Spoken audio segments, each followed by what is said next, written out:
come back to your own.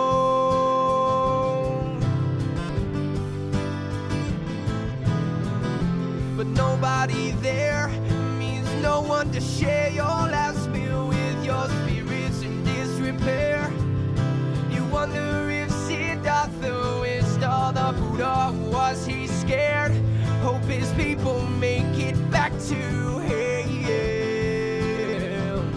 Hope his people make it back to hell.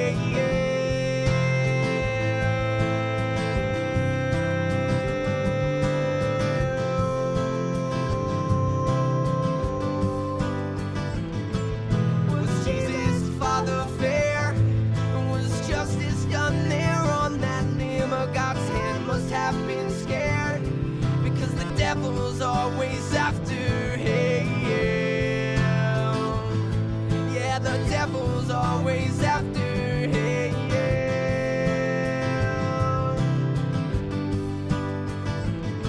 Oh, Apollo, can we be spared and wait for impending disaster? Oh, does anything care? Oh, they write in Zoroaster.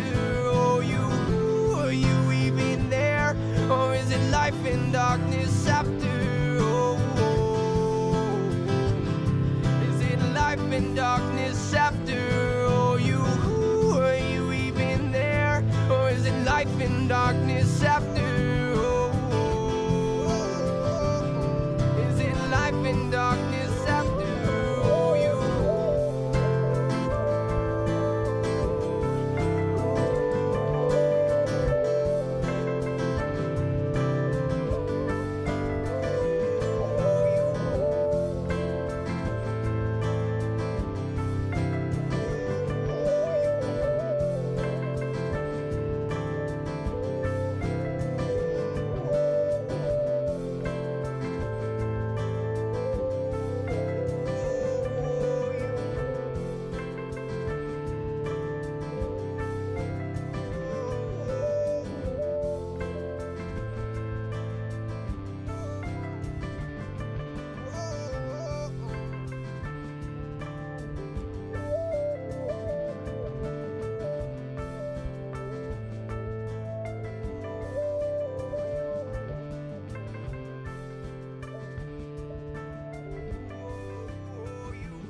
about the way the world's crumbling down and down and down. No beach, just coast will come closer to town. Well, I see San Francisco Bay in the sundown through goggles or underground. Suddenly, California can't be found. Should all take a good last look around. It's closing time. I leave on the neon glow and the open sign. You're coming anytime, but you passed it by the road you're on. Gotta try to turn around your own design. Oh, but you're running out of time.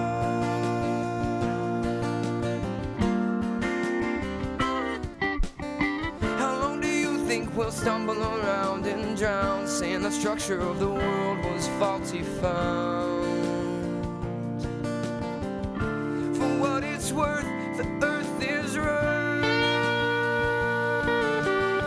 Ain't got no good news to say, so say nothing at all, at all. on at all.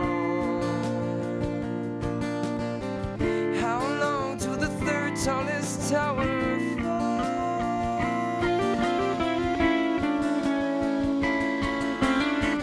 It's closing time. I'll leave on the neon glow at the open sign. You're coming anytime,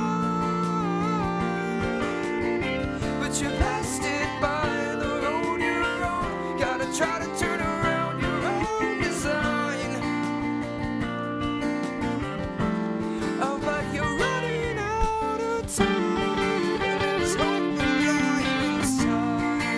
You're coming anytime, 'cause there's hope alive inside. You're running out of time, but there's hope alive inside. You're coming anytime, 'cause there's hope alive inside. Oh, but you're running out of time.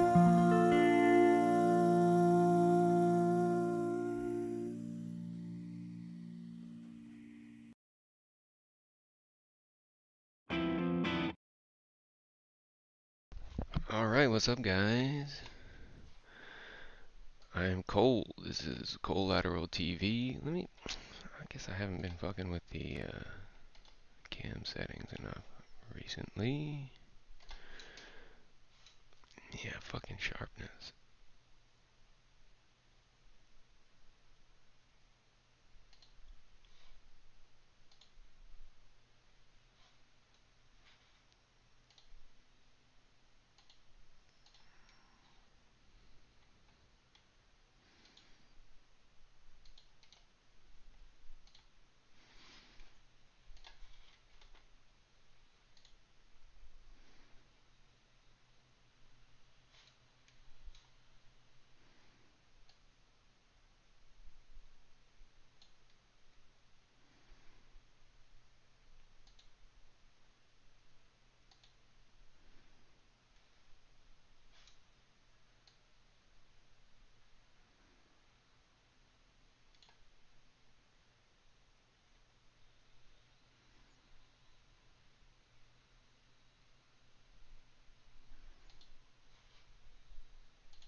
Alright.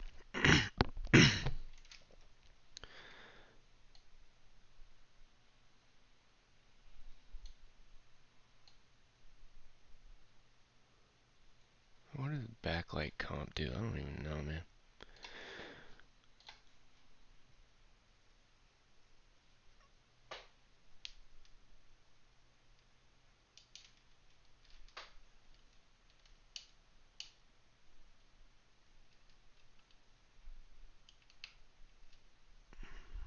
Alright. And let's move back.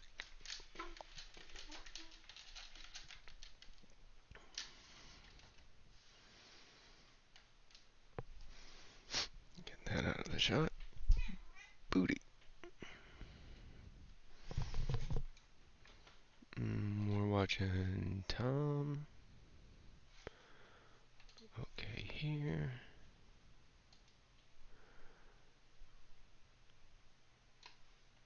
Ruben Sim put out a new video. I'm a fan of Ruben Sim, in case you guys don't know. I'm a big fan. I think he's kind of the GOAT. In a sense, he's kind of the GOAT. I can't think of another GOAT quite like him. All right, new Ruben Sim video. How a 12-year-old cost Roblox $10 million. Very curious to see this. A few years ago, me and my friends were cheated out of $100. We created an ad to promote our Roblox game on the website and had it approved by moderation. But Roblox ended up changing their minds and deleted our ad only after we had paid 10,000 Robux for it to run. We asked for a refund and we didn't get one. I made a video about this, and one of the biggest questions people had was, why can't you just sue Roblox? The answer is because all of us have technically agreed to the terms of service. The excruciatingly long contract that lets Roblox do basically whatever they want for any reason, or even no reason. They have unfettered discretion to delete your items, your games, your account, and apparently your advertisements, regardless of how much you paid for them. This is the problem with suing like any major platform. Like I've heard in the past about people that wanted to sue like Twitter or stuff like that. And unfortunately, I think the problem you run into a lot of the time is that if you agree to the terms of service, which you probably don't even read, right? I've got an iPhone right here, right? This is an iPhone. When I turn on my iPhone, am I going to lie and say that when I turn it up and I boot up the user agreement before I like sign into everything? Hell am I gonna no, lie you and don't. say that I read that? No, I don't read it. Who knows what could be in there? And nobody actually reads that either is the thing, right? Nobody's going to read it. And when you sign up for Roblox, you're not going to read the terms of service. Despite the fact that here it says for U.S. users, Roblox's arbitration agreement, Section 11, which outlines how disputes between you and Roblox will be resolved. Specifically, these Roblox terms contain a binding individual arbitration and class action waiver. This means that you give up the right to bring an action in court individually or part of a class action. So basically, if you sign up for Roblox, you can't sue them for something that they do on the game, right? Like if they ban you or something, you can't sue them for that. It's illegal, right? Well, yeah, it's illegal because you signed that contract, unless they violate their own terms of service, in which case I think maybe you could, but it's somewhat difficult. You waive the right to sue any of these large social media companies. So included is an agreement that you can't sue them. Wow, go figure. Instead, you have to go through mandatory informal dispute resolution, followed by arbitration, concepts that I'm sure all of the 10-year-olds on Roblox are very familiar with. But what if I were to tell you that this legally binding document may not apply to everyone? In fact, there's a loophole that applies to nearly half of Roblox's users, one that's cost Roblox a significant amount of money. This is the story of the 12-year-old. Where's all this art from? Is this AI art? Significant amount of money. This must be AI art, right? Unless he had this professionally commissioned. I don't see him crediting anyone there. Maybe it is AI art. If so, I kind of want to know what he uses because it looks pretty good. AI art is actually cool. Is the thing. People don't want to admit this. AI art is actually like cool and useful and nice. I like AI art. Okay, it's an easy sidestep to get mass-produced art in a way that you can actually get what you want, right? It's very nice, and the technology can be utilized in many different ways. And I don't think it undercuts, the average artist. I mean, maybe if you're bad at your job or you're just easily replaceable, you'll get replaced. But maybe you shouldn't have had that job anyway, if that's the case. In reality, AI art is quite a nice thing. Story of the 12-year-old girl who cost Roblox $10 million. Base.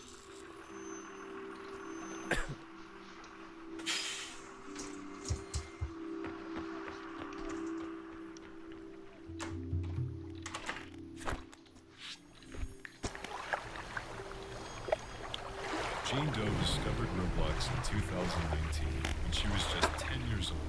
She pulled up the sign-up page where she because it's a court case. They don't release her name publicly, so we don't actually even know who this girl is. She's just Jane Doe. entered her birthday, username, password, and gender, and right above the bright green sign-up button, a fine print read, "By clicking sign up, you are agreeing to the terms of use." That's right, all 30 pages of college-level legalese. It's only a 2-hour read for an adult. I'm serious. Roblox believed, and likely still believes, that this is a perfectly valid, legally binding procedure. I want to give a huge shout out to War Thunder for making this. Shout out to War Thunder. Gotta skip the ad though. we gotta skip the ad. Signs up for Roblox, and like many children her age, she's hooked. She customizes her avatar using the handful of free items, but eventually grows tired of her small selection and asks her parents to start buying her Robux. With her new allowance, Jane goes on a virtual shopping spree. Over the next 2 years, she would continuously expand her virtual wardrobe until one day she logs in and realizes several of her items are missing. Roblox had suddenly removed products she paid for with no warning, no notice, and worst of all, no refund. Why would Roblox do this? These items were completely in line with Roblox's rules. Besides, as far as Jane knew, all items had to be pre-screened by moderation. It seemed wrong for Roblox to approve items, let people spend money on them, and only then decide to remove them without even offering a refund. This is a common thing I've heard about from Roblox players. Like, you'll buy items and then all of a sudden Roblox will just get rid of them like that. They'll just be gone. This is like a very, very common thing that I've seen. It's pretty annoying. It's pretty annoying. But I feel like this is kind of the future of gaming, just with microtransactions. I think these problems are going to get more and more prevalent, unfortunately. It sucks. It sucks, but this is the future. Like, Roblox is the future of gaming, whether you want to acknowledge it or not, just because of how accessible it is, because of how easy it is to either hop on a game or make one yourself. Roblox is essentially, you know, what YouTube was to video content is what Roblox is to gaming. Okay, Roblox is metaverse. I mean, it essentially is like a metaverse, right? It's a virtual world where you can, you know, have all these different experiences. Although I think the metaverse is like one world, is my understanding. It's like one little like one universe. But Roblox, like, there's endless experiences, they call them. But it really is the future of gaming, and there is some cool stuff being done on Roblox right now. You know, I'm sure you guys have seen like the realistic FPS games in Roblox. It's the future of normie slop. Well, hate to break it to you, Smaggle, but normie slop is what the majority of people like. Yeah, this is I think this is it. It can't be that good, right? And so I played this game and wow, this game is something. So let's just jump right into it. This game actually looks really, really Like, how nice is this in for Roblox? whatever odd reason. And this You game can basically gives me run this in a literally Call of browser. Duty vibes. Like, straight up, it's Call of Duty. Like, literally everything is Call of Duty. But they have score streaks and everything, and, you know, everything seems rather kind of balanced. So today I was scrolling through Roblox. Which is pretty cool, and because it's so accessible, that's why Roblox is on the come up and has been for years, right? That's why it's such an impressive thing. Child slavery, that game? I mean, probably.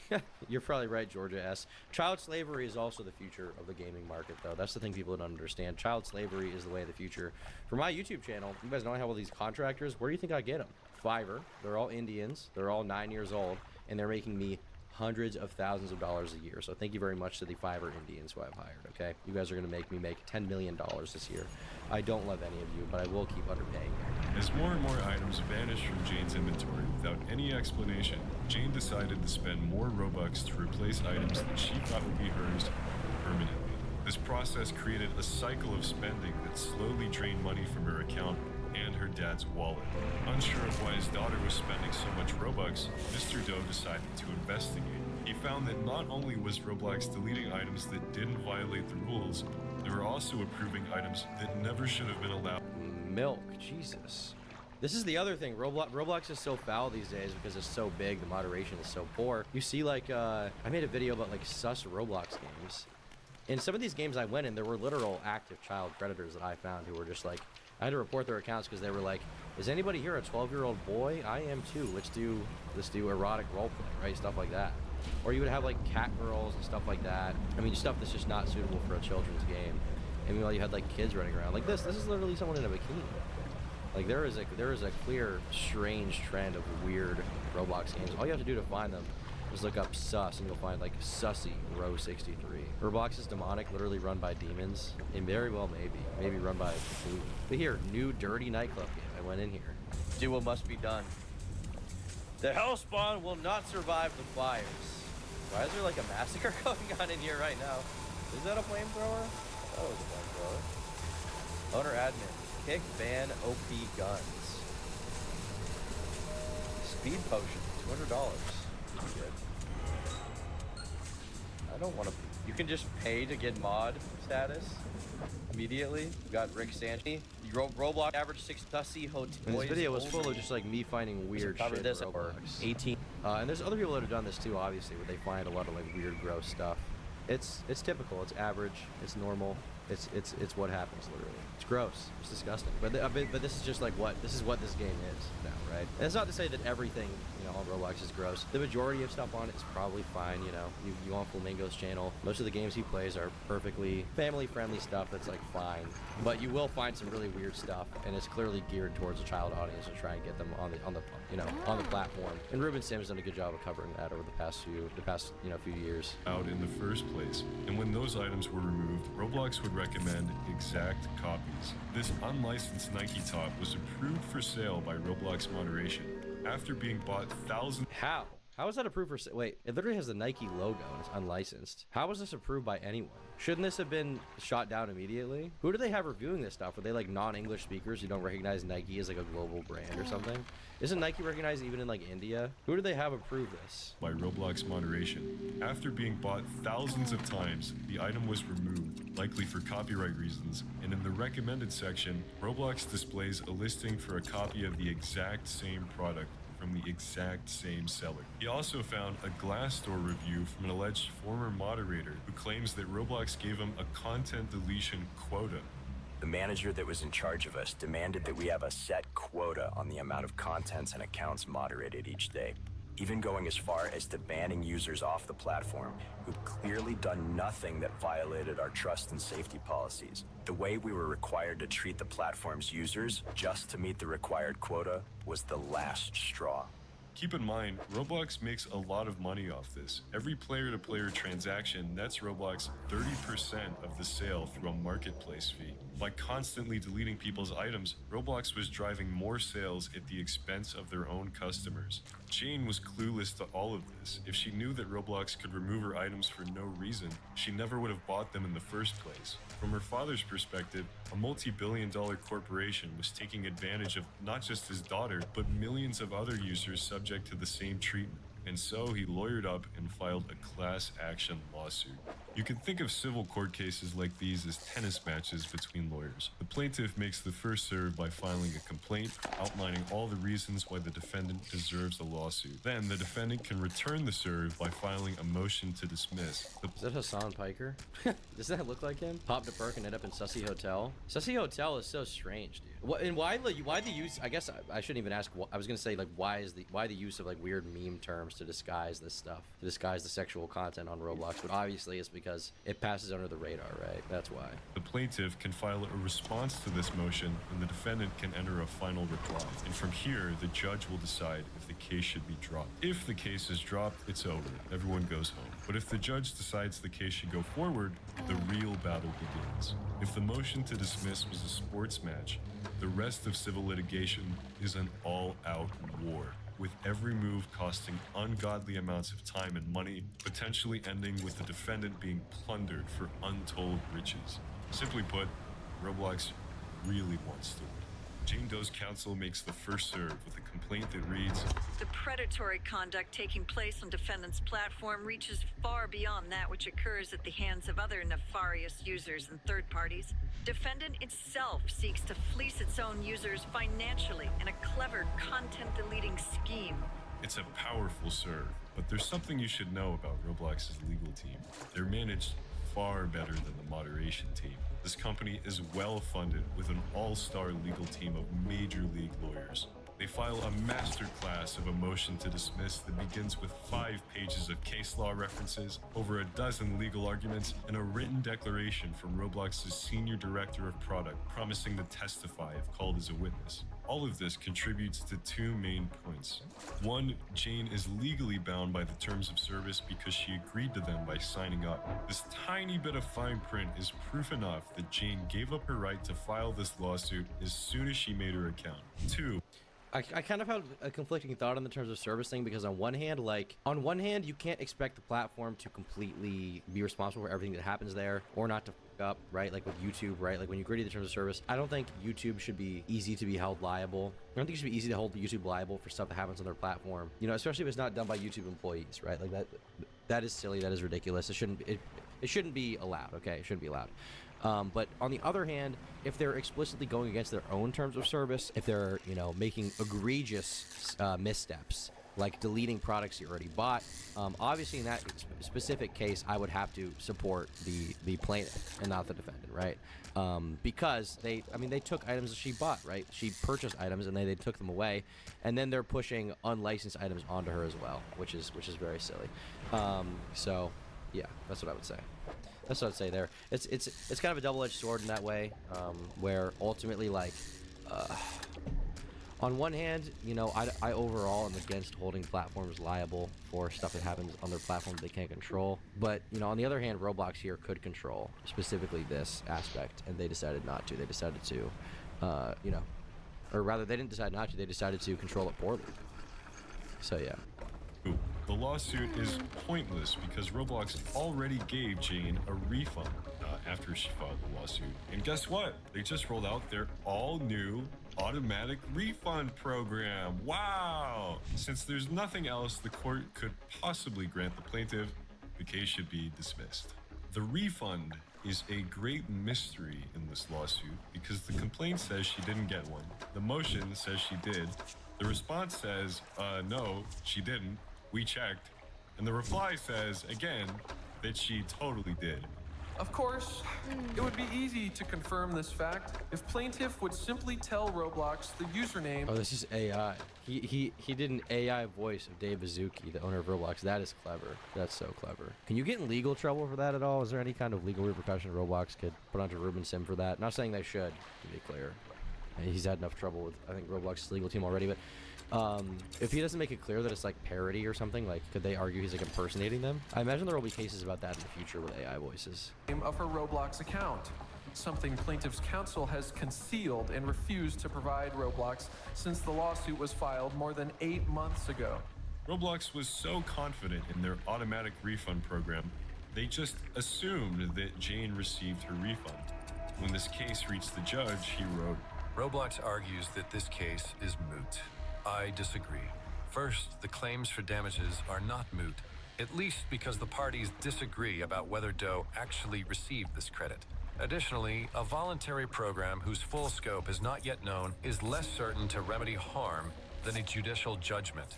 Okay, so Roblox lost the mootness argument, but what about the terms of service? This is probably one of the most important legal arguments Roblox has at its disposal. Most of their motion hinges on the terms legally applying to Jane. She signed up, so technically she agreed, right?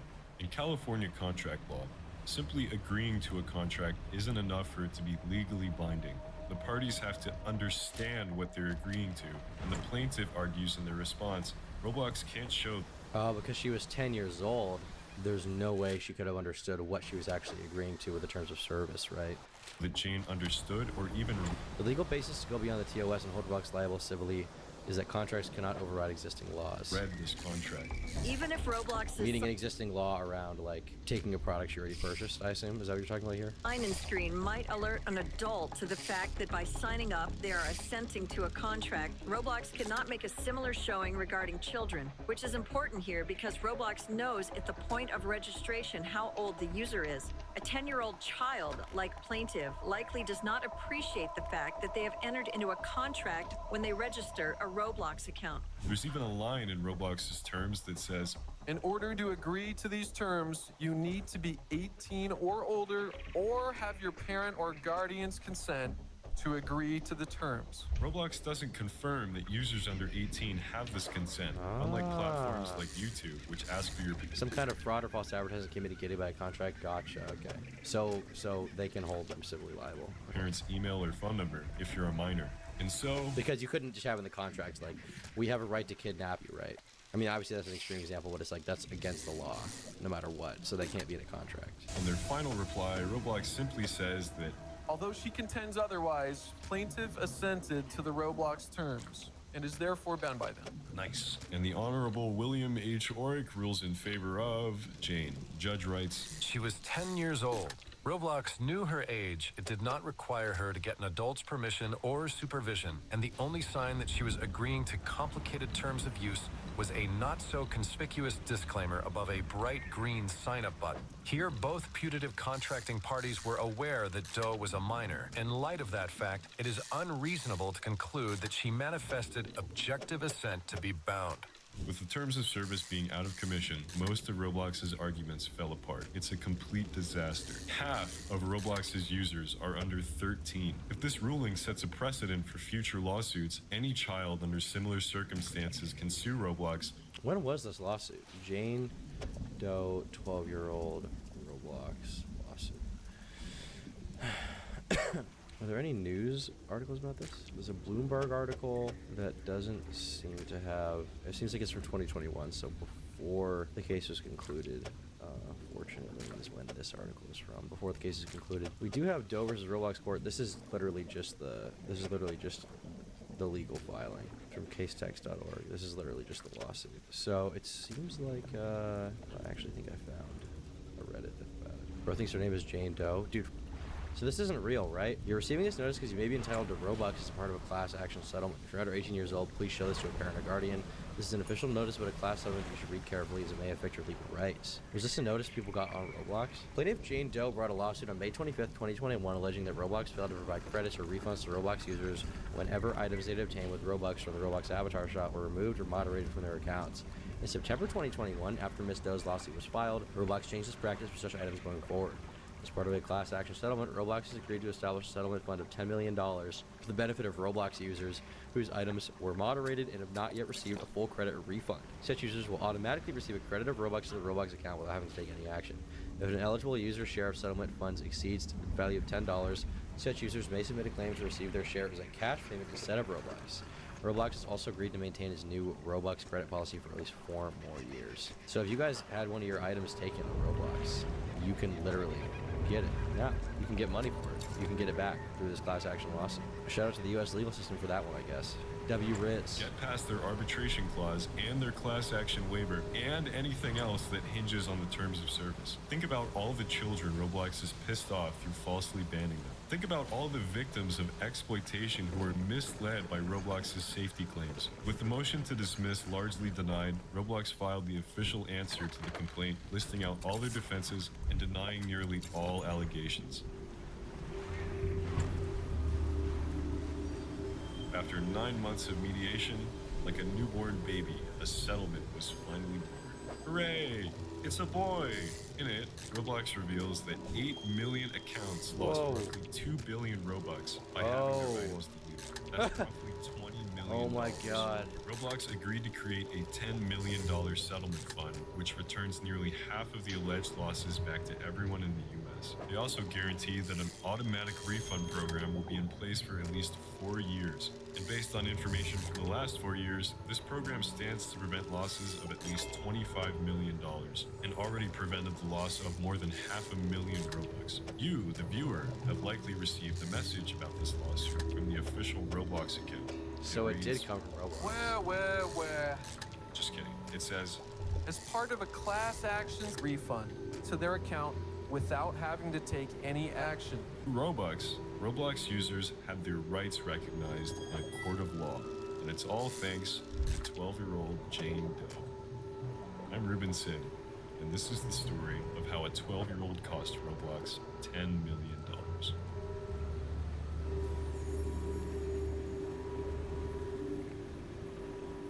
Well, good video from, is that Boris a Yankee? Good video from Ruben Sim as always. Always the best Roblox content in the game. That was a great video, super interesting. And I guess it set a new precedent for Roblox where, first of all, they have to, refund people for the next 4 years automatically. And secondly, they had to establish a $10 million fund to refund any user who had their item erroneously taken away by the moderation team. So, I mean, that's a good outcome in my eyes. That's a good outcome. It's good to hold these corporations accountable. A lot of them fuck up, a lot of them are not good at moderating stuff. So, it's nice to see. It's very nice to see. And be sure to become a member. For $5 a month, they get the members-only podcast and exclusive videos that only members get. Thanks so much for your support.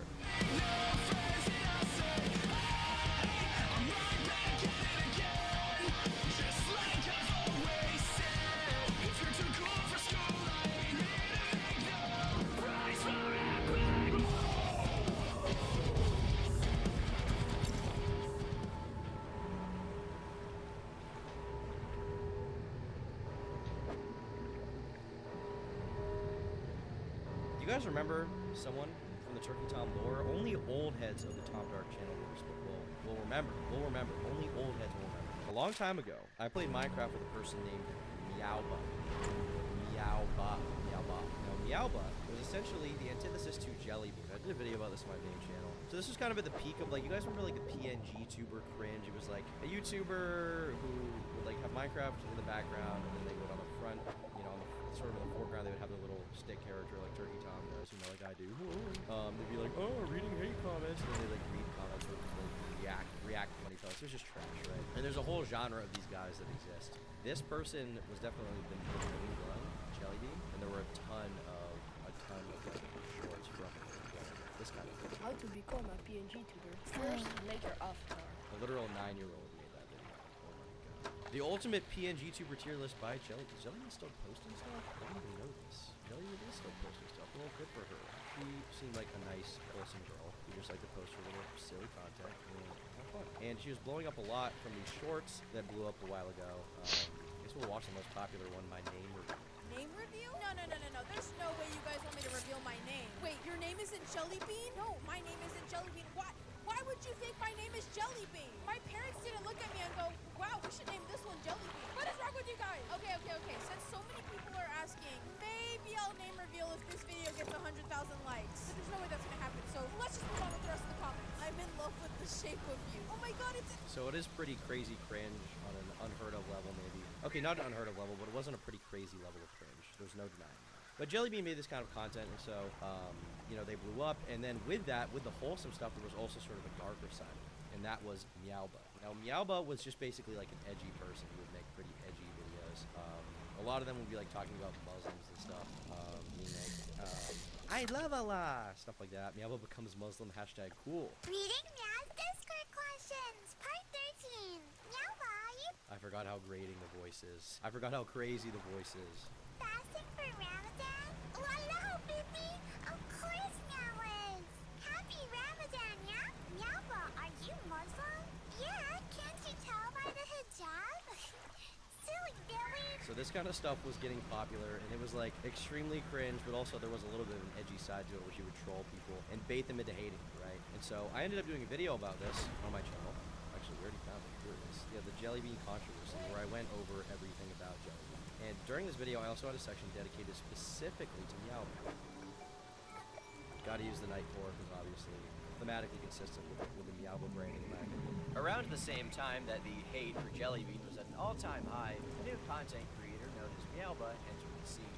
She first started posting content in March of 2022, and despite only having an online presence for a little over a month, she's garnered over 1.4 million followers, with her being embroiled in even more controversy than any of her counterparts. While originally posting extremely standard TikToks with all fan art or Jellybean, she made her debut as a full-on PNG tuber soon after, with a high-pitched childlike voice and anime girl appearance. Hi there, Viva Chan! Welcome to Meow's PNG tuber introduction! And there was even a point in time when I actually played Minecraft with Meowba. It was like before this video. I played Minecraft with Meowba and did like a sort of an interview. You cannot find the video of me playing. Oh wait, there is a video.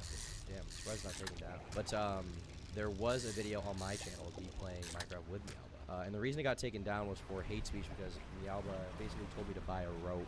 But I had fun playing with Meowba, you know, she was a silly girl, she was a crazy girl, but I had fun playing with her for my impression. Turns out that impression of edginess was correct, but it went beyond that. And within a short amount of time, I started hearing rumors about Meowba being a freak of nature. And Meowba never even denied it. She just basically confirmed it. In this video, I think I basically went over the fact that one of the things she was accepting people to do to get like mod role in her server was for them to carve like the name of Meowba into themselves, and then she would give them the role. And all sorts of other allegations of like CP in the server and stuff like that. I don't know how real all of that was, but with all that floating around Meowba and the fact that she didn't even want to deny it, that and also the fact I think she drew NSFW art of her getting it on with Technoblade, who was like a famous Minecraft user or YouTuber, right after he died of cancer. I made this video where I sort of cut ties. Not that I was like good buddies with her behind the scenes, but I was in her server for a bit when she had the main server with like 400, 500,000 people. I was in there, and I never saw any of that going on. Just a lot of edgy memes and like, you know, whatever gore videos. I definitely saw that, but I didn't realize just how bad it was until I had made this video, which is around the time I came back to Tom Dark because I'd taken like a 6-month hiatus.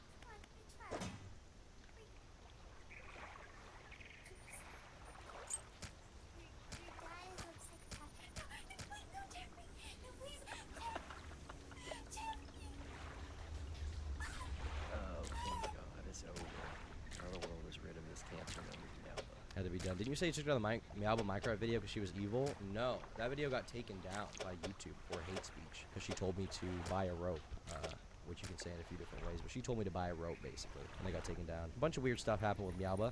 I didn't know all the details, but I had some allegations, but somebody ended up making a video about it. Jormy49 made a video called The Origins of TikTok's Most Notorious Troll, and we're gonna watch this video. We're gonna analyze the history of Meowba together. We're gonna go on a journey to figure out where it all went wrong. Now, I thought Meowble was funny. Saying slurs, funny. Disrespecting religion, funny. Getting people to carve themselves, not funny. Not funny. Kind of effed up. So realistically, I think I was right to cut ties a little bit here. Hello, ladies and gentlemen, and welcome back to the Tom Dark channel. I always like am my your own host, videos. And today we will be talking about Meowba, one of the most controversial online personalities. As someone who was in her server for a long time, I can assure you that the drama was intense. Mods and event managers switching sides, going to war with comp kids, etc. It was great, and it's unfortunate that 99% of everyone that's heard of Meowba has only ever scratched the surface of her true lore. The Discord server was where it was really all at. Personalities of the last year or so. Someone who I initially thought was just funny, but may actually be evil. Let's get into it. So who is Meowba? Meowba is a So this is my initial video, but if you watch this video, you already know it all. But I would assume at least that this individual, Jordan49, is going to go into all of the lore. So be sure to check out his video if you want. Obviously, I'm going to react to it and give my take, but obviously if you like it, you want to subscribe to his stuff, I'll subscribe. You guys should all subscribe as well. I highly recommend. Like Morker said, search up only using Blade. I know all about it, dude. Don't you worry. I think they don't know, but I know all about it. Following my last festering the annals of French foreign culture, pressure was on me to select a new target lurking within the cesspit of the internet, so the Jormai 49ers could gorge themselves on their delectable cringe whilst Wojaks flash across the screen. And while on my quest, I've come across one of the most insidious cringe lords imaginable, whose character arc has been so ridiculous that if it were to appear in a Marvel movie, critics would scoff at its unbelievability. What is with the ridiculous amount of every single image has to be like a Wojak or a meme? There can't be like a single just like stock video. I kind of like it though. I'm gonna rip this off, but I actually do kind of like this editing. It's appealing to my brain. My zoomer mind is scratching the back. I mean, it's not every day that someone's Wikitubia page comes packaged with a content warning alerting you of death threats, fake suicide, disrespect towards someone's death, and much more.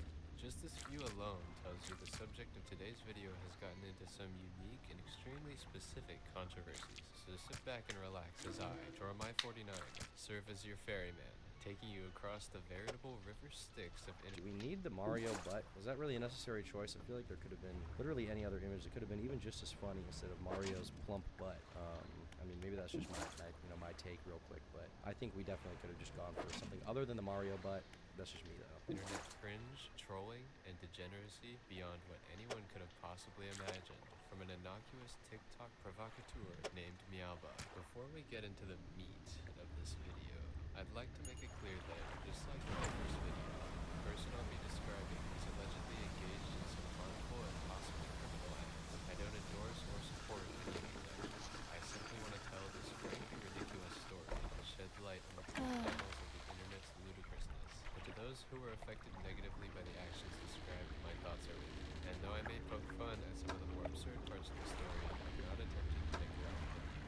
Also, I just wanted to say thank you, Jormai49ers. In the wake of my last video, which was the first one I put this much effort into, I think I received about... Don't care. Meowba is a name known by many on the internet. I won't pretend otherwise, unlike others who may exaggerate the obscurity of the topics they cover. I, Jormai49,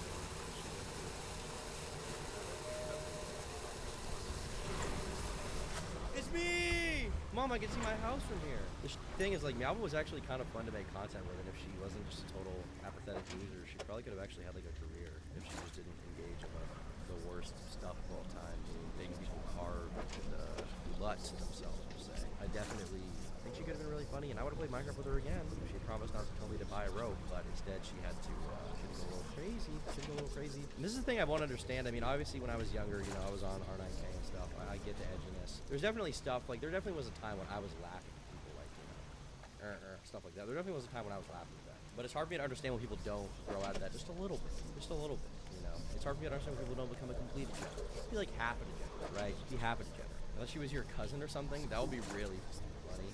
She's not, though. Do we actually even know what she looks like? Meowba face. You know what she looks like? I think, this one, I think they said was like the real one. Obviously, we don't even know. I don't know if they said this was definitely the real one. This one. Why she look like 11 from Stranger Things 4? Was she 11?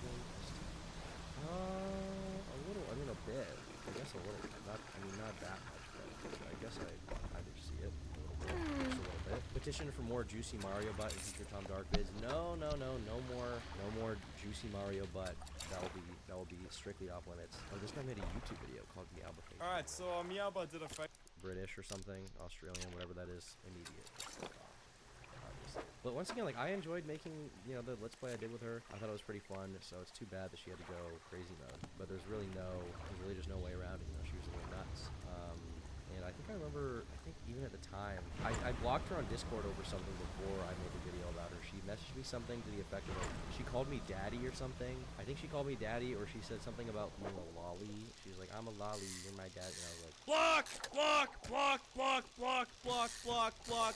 Get her out. She's a lolicon, block.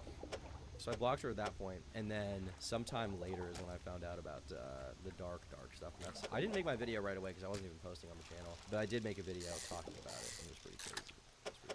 And August the Duck, and has even played Minecraft on live stream with the former. It would be unreasonable to assume that her name is completely unknown to even the mainstream. Heck, even this random animation mocking Meowba from a year ago, titled Meow Mid, which I have to admit is pretty solid, got almost 2 million views.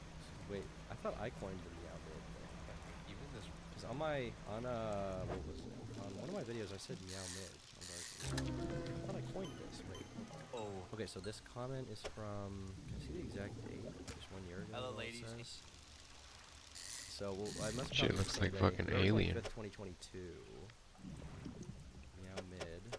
Okay, this is from April 15th, 2022. So I ripped them off? What the H? I thought I came up with it, dude. I thought it was all my swag, not this person's swag. Well, whatever the case. Random animation mocking Meowba from a year ago, titled Meow Mid, which I have to admit is pretty solid. Got almost 2 million views, by far becoming the creator's most popular video on a channel with 45,000 subscribers. With metrics like these, that is pretty crazy, because people kind of forget that she was, like, really famous. I mean, TikTok famous doesn't really mean that much, but, is this her new account or something? Is she still around?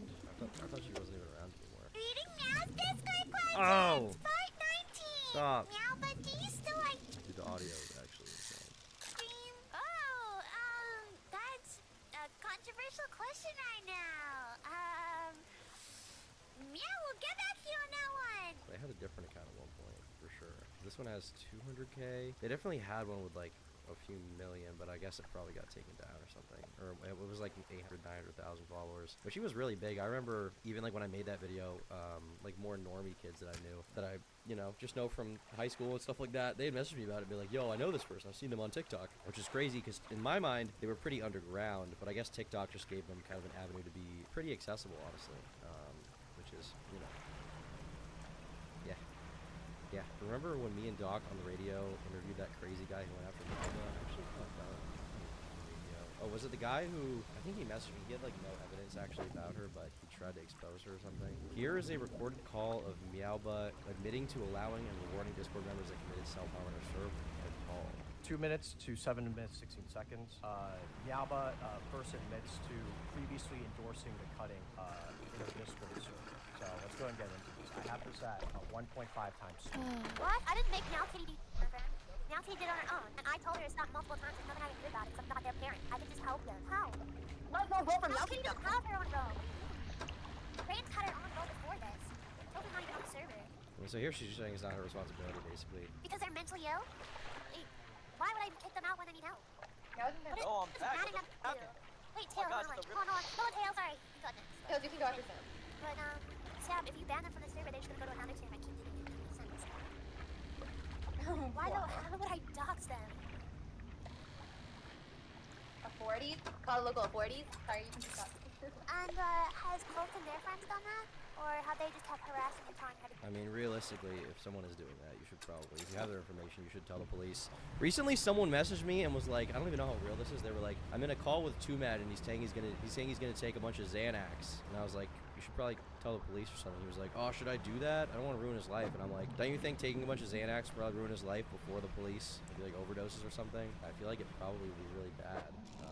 To do that. But this guy was just like, yeah, I don't know if I should do it. I was like, don't be an idiot. Just call the cops or something. You have his name. You can probably find his address pretty easy. Tell the police if he's going to do something dangerous to himself. Himself for accidents. I think it's the latter, right? Second one? Yeah. I don't don't know where she lives. Are you like coughing or laughing? You have COVID? You have COVID. Okay.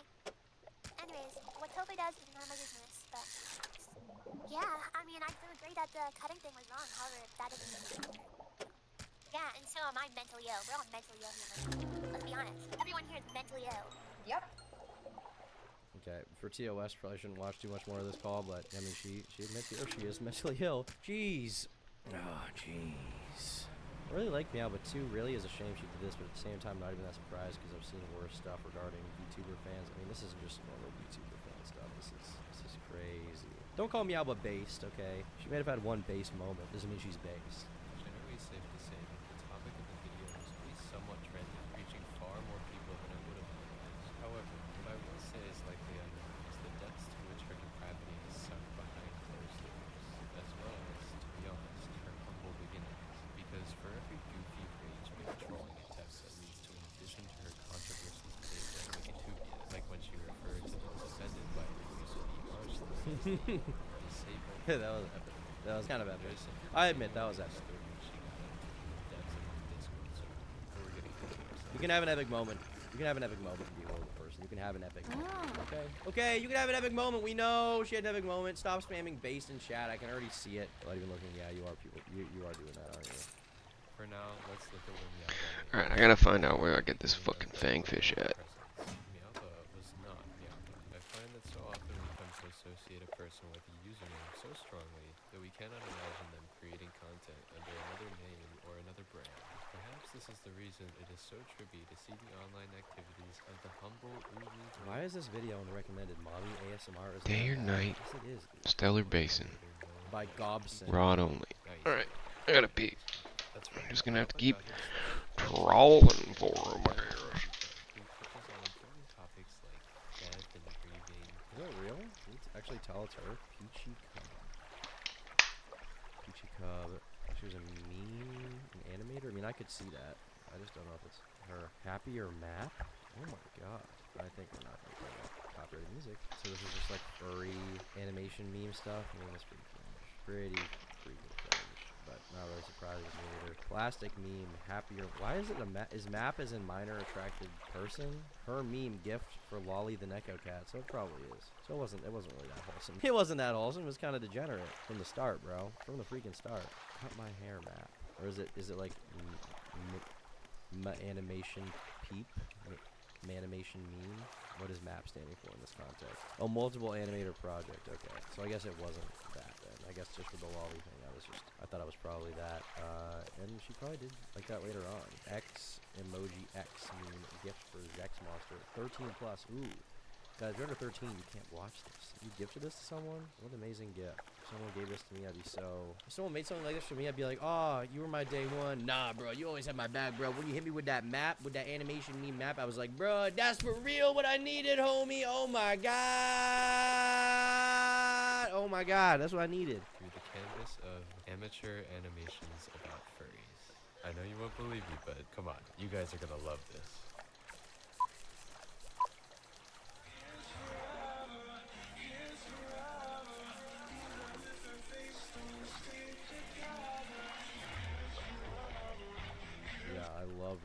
I love that so much. Update. A lot of people mention it, so I feel wants to address it. I should have clarified that it's just speculation that Peachy Cub was the same person as Meowba because of a similar voice and past speculation from people in places like the Gacha community. I apologize for reporting something speculative as if it was confirmed truth and for creating any possible misunderstanding. So we don't actually know. We don't actually know if that is the freaking... We don't actually know if it's her.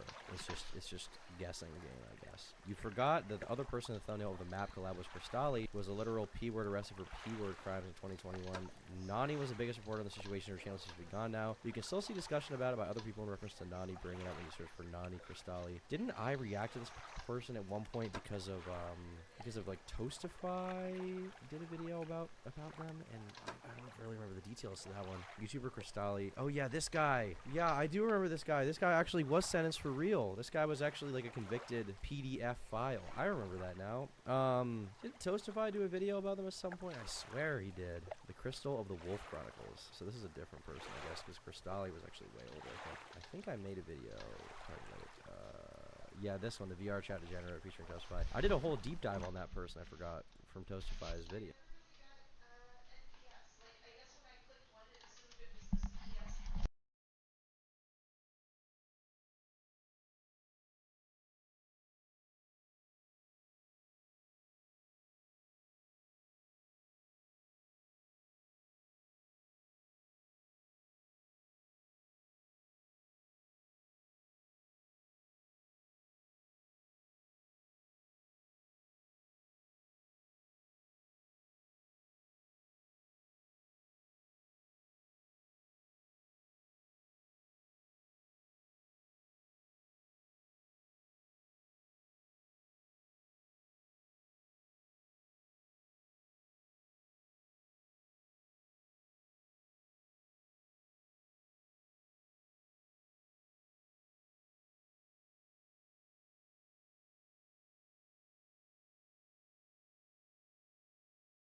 guys.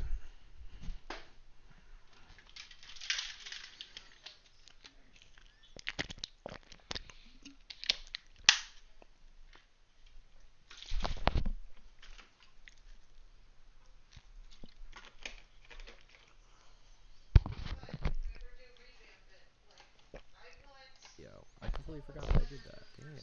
Yeah, I remember this. Damn. Look at that young, fresh-faced Tom. That's about to be me again when I get a haircut, when I get my face shaved. So soon. That's gonna be me. We're gonna be back. This is only this is only 2 months ago?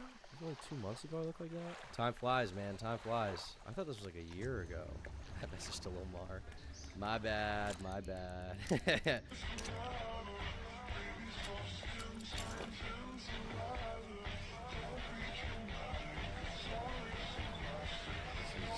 I wonder if I'm gonna have to age restrict my video, because that furry guy straight up just died. that was Good. Really intense. Getting. I won't drag on it too much though, because at the end of the day, the PG Cub account represents a more innocent era within the overarching Yaba story. They even made multiple connections within their niche little animation community. Do I see myself right there? The more innocent. This guy just slandered within me. the overarching community was Wait, dude. That's me right there. Actually, maybe that's me. Maybe that's me. Any one of these people could be me. Why am I being? That guy could be me. Why am I being slandered, bro? I was not 4 out of the 12 people in this freaking graph. Okay. With some of their most viewed videos, which accumulated view counts approaching 500,000, being the results of collaborations. Given Miaba's later antics, I almost had a heart attack when I saw that PG Cub's most viewed video was titled "Happier MVP," which, if you're up to date on internet activists, can have wildly varying. That's what I thought. That it is a multiple animated project. We literally had the same. We had the same. We had the same thought process with that. That's funny. Who is this? Is this guy? Scales for speedrunning community. The most controversial game. Oh, I heard about this game. This is the guy that everyone says looks like me. Why am I wrapped up in all of this? I've had enough. Enough! Enough is enough. I will not be slandered and brought down by these people. I'm not Mialba. I'm different from Mialba. I'm a different guy. I'm a unique guy. He sounds gay. Well, we all sound gay at one point in time. We all do. And it was actually received quite well. The comments display a very supportive community that Meow had built through this channel and their inroads with others. Another video of note is titled Big Collab. Ooh, it's my birthday. And as the title indicates, it is once again a Can only communicate everything with Modex. collaboration between PG Cub and other members of her animation community. One thing that is particularly notable when snooping in the comment section is that PG Cub claims this post was in commemoration of her 15th birthday. This is very interesting as, if true, it would give us some indication. What was that? What was that thing? What is this, bro? No, no, no, no, no, no, no, no, no. No, no, no, no, no, no, no! Why is it always tied into this creepy stuff, bro? Come on. Yes, There's no reason. It would give us some indication of how old Miaoba is today. Why are you running the Cole from Fish Tank hat? Because Cole's my boy. And how old she was when the controversy surrounding her was at its peak. Another, and admittedly darker train of thought this comment brought to mind for me was that this whole account was ironic or satirical in some way, and that this self-reported age was a lie. After all, it does seem rather stereotypical in its internet cute speak and little emoticons. And the most natural conclusion when considering the actions of a soon-to-be troll is that they were always trolling. However, I can't find any evidence of this, so I'll leave the conclusions up to you all. Was Miaoba always being disingenuous to gain a following, or did they truly change that much as they aged? But I digress. Another thing eagle-eyed Dormy 49ers out there might have noticed from this screenshot of the comments section is that there are actually various comments here referencing what Miaoba has gotten up to in later years. For example, one user commented, "It's sad to see a beautiful animator turn into what now? A fatherless PNG tuber." Okay, were they really a beautiful animator? Come on, don't be. I mean, I guess they were animations, but they're pretty, like, trash. I mean, this is... I'd even say this is worse than the animations I used to do back in the day. And the stuff I used to do was terrible. This is a little Turkey Time lore. If you go on my channel, and you go to my oldest videos, dark stuff, dark times, guys. Whoa.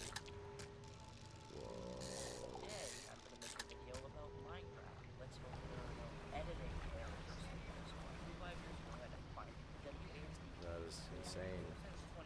That is absolutely insane. We're just gonna click off that and forget that happened.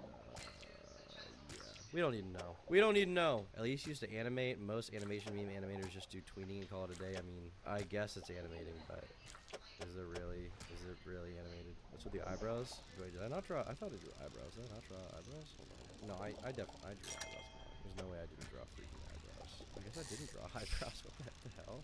Do they draw eyebrows in Family Guy? Or no? I guess they kind of don't. Well, I guess they don't, really. So that must have been literally the reason I didn't do it. Was probably because Family Guy didn't draw eyebrows, and I like Family Guy. Although I wasn't like directly inspired, like necessarily, but I definitely got the art style basically from Family Guy, which is like, you know, very simple art style, easy to recognize. But damn, that's some old Turkey Tom war. Someday we'll do a video going through the old Turkey Tom war, the history of Turkey Tom. That'll be a fun stream. What a great video. I hope she didn't do something worse than I can imagine. And poor grammar aside, we'll come to know what they're talking about. Overall, the PG Cub account in general has little bearing on Meowba's latest controversies, which are the primary focus of this video. I just thought I would be remiss if I didn't mention everything I was able to dig up on Meowba's past, especially something so starkly different from what she would do later in her online career. But we still actually, it's not even confirmed that that is her for real, right? We don't actually know. Whoa, old Turkey Tom music? Let's go. The Meowba TikTok account began uploading in March of 2020. Not that I own that music, but I do use it. Little Turkey Tom music. Just gonna take a little liberty here and say there's a little Turkey Tom music going on. Nothing wrong with that. And when it first started, you wouldn't be remiss for assuming that the PG Cub of old was still alive and with us. This is because the Meowba name was actually first attributed to an innocent-seeming TikTok account which drew fan art for content creators like Dream and Jellybean in order to draw people in. Get it? Draw them in? Just came up with that.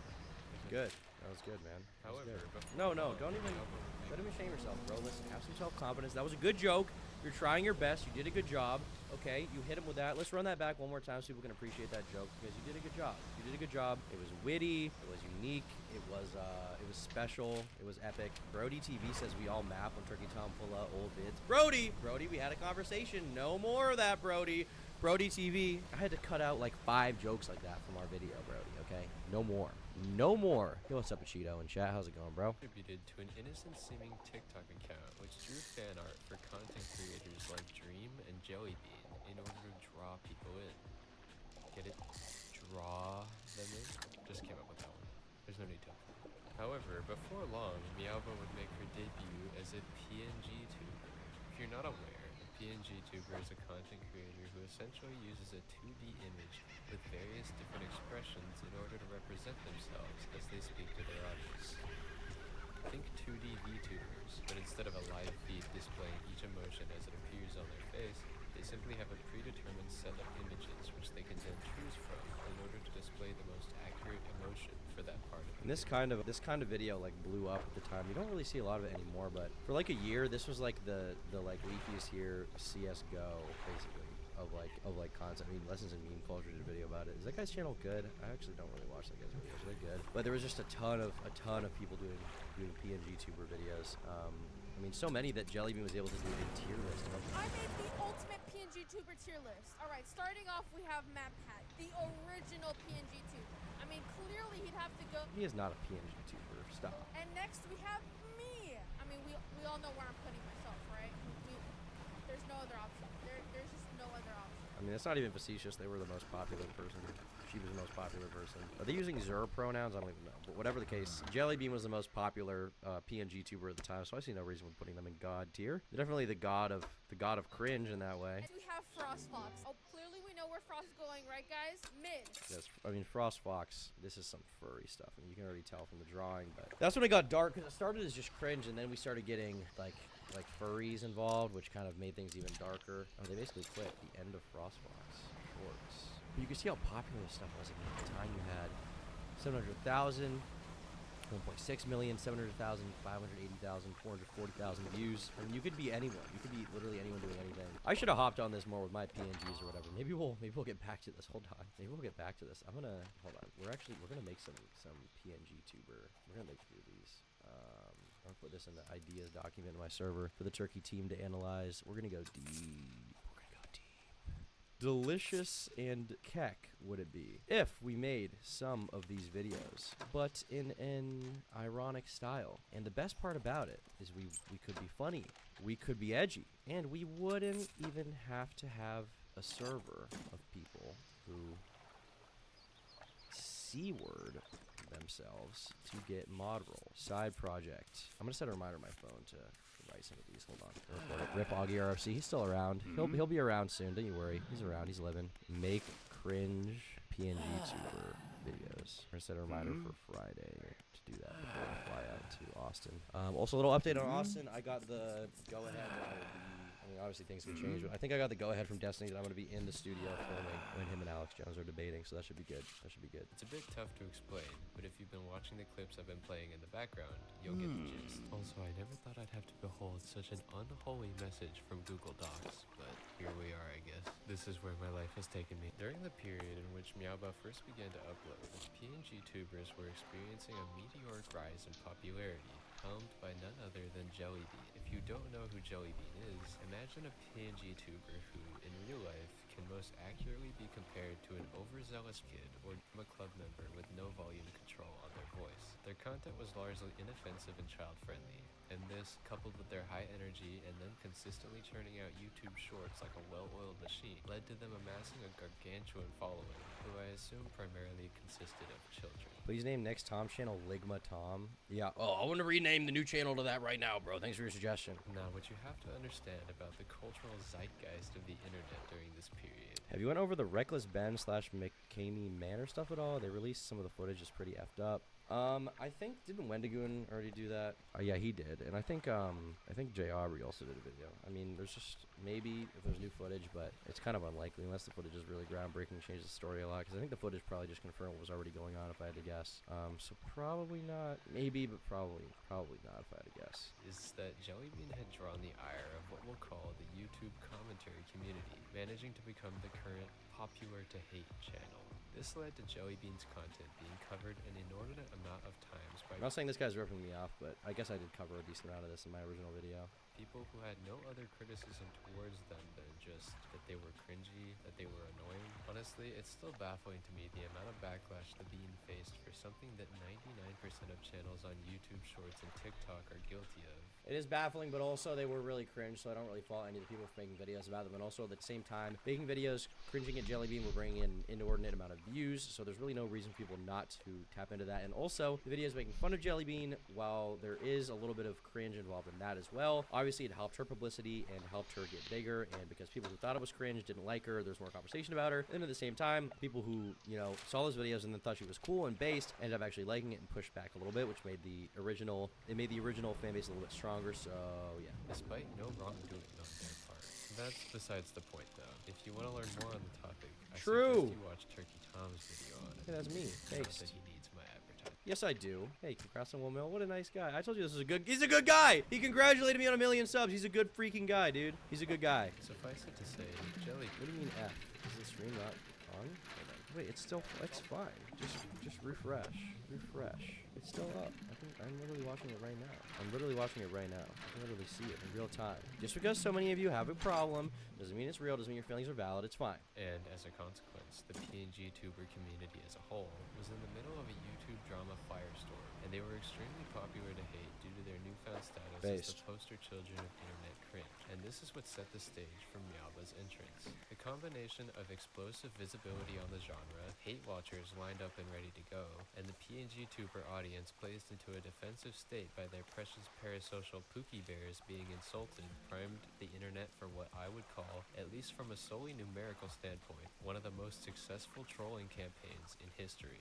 The trolling began when Meowba started to make PNG tuber content on TikTok, but her unhinged ramblings could be found on pretty much any social media site. She took the drama to Twitter, YouTube, and of course, it festered in her Discord server.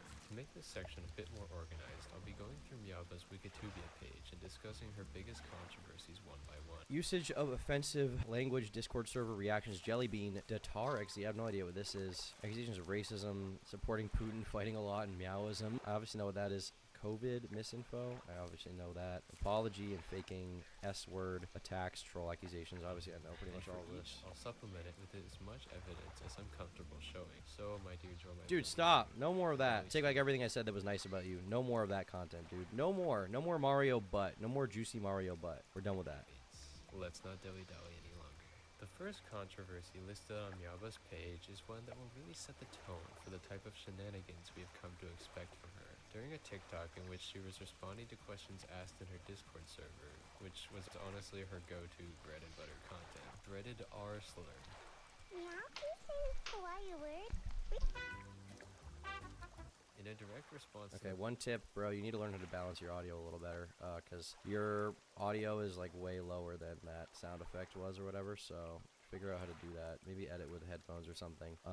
But it's not really good. You gotta fix that, bro. The backlash she faced for the use of this kind of language, which many deem offensive, Miaba made another video in which she apologizes to what she labels the disabled fandom. While this would already be enough to create even more uproar, as being disabled is not something you can just choose to be a fan I knew it. and That referring fucking to people Stingray by her use of a slur in is this the only thing I don't have video a as fucking what some of them go through. It gets aberration worse. During on. this response video, Miaba can be heard audibly chewing and clearly demonstrating to anyone that somehow hadn't noticed it yet that she was not being genuine and clearly felt no remorse.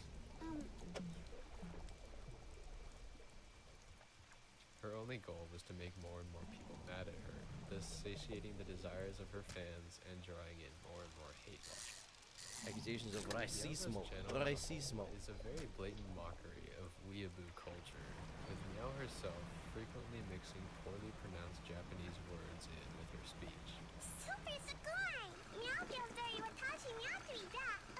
It's suspected that the poor pronunciation, as well as the blatant incorrect use of some words, is the result of her using Google Translate. I mean, not just that, but it was also just baiting because she knew, and she was right, that if you mispronounce words, people will get, upset. Initially, there were words I would mispronounce and people would point it out in the comment section. It would get upvoted. But for me, I just decided to stop correcting it because I think it's funnier to get those comments. I thought it was funnier. And it is funny because then you just have people who comment, boost engagement, boost the video a little bit. So I like to just let it happen, I like to just let it happen. Of course, seen as racially insensitive, although the debate is whether or not it's intentional or just done out of sheer ignorance. However, it's not even worth speculating about whether or not this was intentional, because this next bit essentially confirms Miaba's willingness to be racially insensitive. In Miaba's Discord server, Miao randomly questioned why there were so many Indonesian members. In the following messages, Miaba then refers to Indonesia as a quote-unquote dog country? Jesus. Which is obviously unbelievably insensitive. So yeah, I Unbelievably. think there's no real question that any other perceived racially charged slights are probably... You mispronounce comments on purpose? Yes, it's comment. Comment. It's a YouTube comment. YouTube comment. Indonesia Tube is getting us back up there, though. They are. Indonesia Tube is all I need to succeed. Religion in Russia, electric boogaloo. Oh, this is when she said that she liked Putin, and she made some comments about Allah or Muslims, where she was like, I don't respect them or something. This next batch of controversies all resulted from the exact same Fighting thing. Allah. Oh, yeah, she was like, I could take Allah, which is true, based. While That was Miaba Destiny. Here we go. responding to discourses, she, for some ungodly reason, decided to respond to a question asking for her opinion on Russia's invasion of Ukraine. For ungodly reason, the obvious reason. Big brain answer here. The obvious reason was because she knew that if she played into the controversy a little bit, that people would clip it and they would get mad at her, or they would realize it's a troll and they would spread it around even more, or they wouldn't understand. I mean, really on the internet, there's certain things you can do where anything you play into it, any way you play into it, is going to benefit you, positive or negative, right? And she didn't even care to have a career. She just wanted publicity. So any publicity is the publicity that she wanted. So she was just willing to do literally anything. Say anything, address anything anyway. And she held back a little bit at first, but then she played into it a little bit. This commentary channel was caught on. So that's the obvious reason, right? That's the obvious reason. She responded with, On a scale of 2 to 9, what is your opinion on the Russian invasion on Ukraine? Meow personally believes Russia had a reason for it. Russia did what it needed to do. In the exact same video, she then follows this up, going for the double trouble alley-oop by stating that she can, in fact, beat up a certain religious figure very important to those in the Muslim faith. Could you beat Allah in a fight? Of course Meow could! Stop with the emojis, just let us watch it. Of course she could be Allah, dude. Okay, you're telling me that this little anime, whatever lolly girl can't beat Allah in a fight? Obviously she can't. Obviously she can't. Overall, this was obviously just more rage bait on Miaba's part, but I don't think we should discount the sheer vitriol her haters now have, as they quite literally had the power of God and anime on their side. Bro, the Muslims, they don't like to disrespect people send you crazy stuff. I've seen from Destiny's Twitter account, I've seen the crazy stuff they say about him and his son. Louis, thanks for the $1. Mialba daughter or Ronald for his son. Ronald for his son, obviously.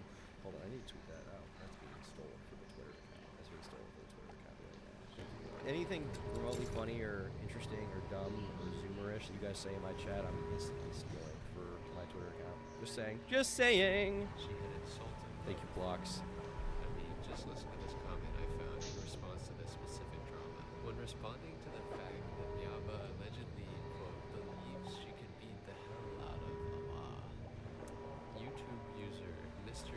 Technical Isolate 9188 said, "You're good for nothing. Allah literally has the ability to give you cancer or send you to hell in a matter of seconds." Yeah, this is what I'm talking about. Like, people take it so seriously. People take it so seriously. Think that you and your kawaii desu magical girl powers. It's obvious that she's baiting you to be mad. And when you do stuff like that, you actually benefit her when you leave a mean comment because it boosts her engagement on TikTok and lets her get even more famous. So if you see someone being mean about your religion or something, he's right behind you, dude. I keep looking over. I'm like, paranoid. But obviously, dude, if she's saying something like that, you're not actually going to do anything. You think she's going to get mad? She's just going to laugh at this. She's just going to laugh at a comment like that. I think it's awesome and hilarious.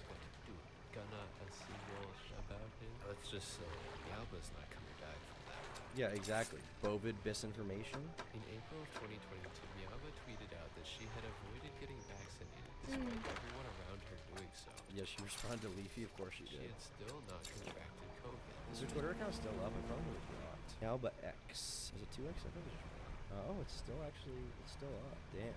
It's still up? I didn't realize it was still up. Can you still join the Discord? Oh, wait. It's still up. Her Discord server is still up. I can see it right now. Damn, I thought it has 30,000 people in it. I assume it's inactive. I assume she just dipped. Because I think she dipped from the internet a little while ago after she got hardcore gigadoxed. But I didn't know it was even still up. Damn. She kind of got pick me energy. Yeah, of course she does, dude. She's pandering to, like, edgy kids. Obviously, she has pick me energy. That's the whole entire, bit, but that is her in general, yes. She wants to be picked by you, by me, by everyone. A Latina Gat is right behind you. What? Where is she, dude? Where's my Latina Gat you promised me? Where's my Latina Gat, man? You promised me a Latina Gat. She's not even there. What the hell? Of lying to, followed by a cutesy emoticon. I think it's obvious why this one was controversial. To be honest, I'm surprised it never got taken off of Twitter. As such, I won't be going too in-depth. Well, Twitter allows misinformation now, thanks to Elon Musk. Whatever you feel about that. Twitter's a lot more entertaining. It's a lot more entertaining these days. I can't complain too much. I mean, I'm kind of apathetic to stuff like that. When it comes to real politics or whatever, I just don't care. Literally my entire brain is YouTube drama. And you can probably criticize me for that, but that's true. That's real. For posterity, Miaba tweeted 3 days after this that she had contracted COVID. Go figure. This one was kind of a nothing burger, but hey, it's on the list, so we're taking it. Why'd you care about that BS? On Twitter, good question. Miaba posted drawn of sadly deceased minors. Yeah, this is what I was talking about. This is like a thing that people really started to hate her for, and around that time, I think, is when I started being like, oh, we're going dark. We're going dark now. And then the stuff about her Discord came out, and I was like, oh, we are actually going dark mode with Mialba these days. And she's a perfect sweetie. No, she's not. Please do not make me say anything else about this. What was it? Technoblade and I thought it was Technoblade and her, or was it her and Hitler and her and Technoblade? I thought that's what it was basically. Oh my god, dude, this tweet is just foul. Yeah, she was tweeting stuff like this just for bait towards the end. Meow would do dirty things to you if Meow ever saw you IRL. Jelly bean senpai. Heart. Well, hand heart. Water. Jelly bean. And then a bunch of these little kitty emojis with the heart. 1, 2, 3, 4, 5, 6, 7, 8, 9, 10, 11, 12, 13, 14, 15, 16, 17 kitties. That's how much she loves Jelly Bean, dude. It's a lot of love. There's some people with that amount of love for me on TikTok. I don't know how I feel about it. Very clearly using the F slur in her Discord server. I mean, responded to that's not the only one in that message, is it? In addition to Jesus, I will ban everyone who keeps rating, or was it a K word in there? So stop RFN. RFNs out there. Shout out to the RFNs. Very clearly using the F slur in her Discord server. Diablo responded. In reference to TikTok, dude, I've seen the TikTok shrine. I think I thought I made like a reaction video going over it, but I'm pretty sure I made a reaction video going over it, but yeah, somebody made like a shrine to me. Oh no, I think, didn't I post it somewhere on my Twitter? It was crazy, bro. I think I was just like Psy or something. Crap, where is it? I definitely quote tweeted it. Did they? It wouldn't go away if I deleted it. Oh yeah, here we go. This thing was so. I've never. This was insane. This was absolutely. And this is like they updated it recently because there's like recent. This bicep picture of me is like a month old. That's like a month old. This is like a relatively recent picture. That one. This dude. This other one. This one was on my story for like 10 minutes, and they have that one. So like this is a pretty recent. Wow. This is actually in someone's bedroom. That is insane. So yeah, I've seen it, man. I've seen it. I know it exists. Jeez. Roughsies. Now's a good. Now likes old Zendy. It's widely They can say it, dude. They have a claim to the word. about to say yes, She's gay. or is at least trying to get us to think that she was. In addition to various other presumed slights towards the LGBTQ+ community, she also responded in a very insensitive way to Jellybean when they came out as pansexual. Yeah, they did. They did do that. In response to this tweet from Jellybean, Miaba said, quote, "Bi and pan are the same thing. Pan is made up for LGBTQDRS+ people to feel special." End quote. It's pretty safe to say Miaba was hell-bent on making it enemy of the LGBTQ+ community with this one. The gay fandom. She went to war with the gay fandom. She's a wannabe yandere. You mean like the literal yandere, not yandere dev? Yeah, I guess so. Yandere dev put out a response that I actually reacted to. I don't like that he kind of looks like me. You guys notice that yandere dev kind of looks... This is kind of dark. Like, why does he kind of look like me? This is literally me in like 5 to 10 years. Like this is... I mean, this is me now, but it's also literally me in 5 to 10 years. Like, why, bro? Why? Why? It didn't need to happen. Boner-fied YouTube drama. Ooh, spicy. As you may have already guessed, the fact that Miaba went in so hard on the rage bait in a time period during which it was already popular to hate on PNG streamers, she faced an extreme amount of backlash. Beyond being called evil by Turkey Tom, even after playing Minecraft with her, and being covered by literally every commentary channel. Deserved. And called a horrible person. She was also blocked by Jellybean on Twitter after Gee, being I asked who Miaba wonder why that happened. Who's Miaba? I regret asking. Yeah. and promptly Yeah. regretted I mean, yeah. it. This in turn prompted Miaba to call them You think that everyone who's white and has brown facial hair is you? Or has brown hair is you? True. Jellybean. That's true. Truly, eloquence at its finest.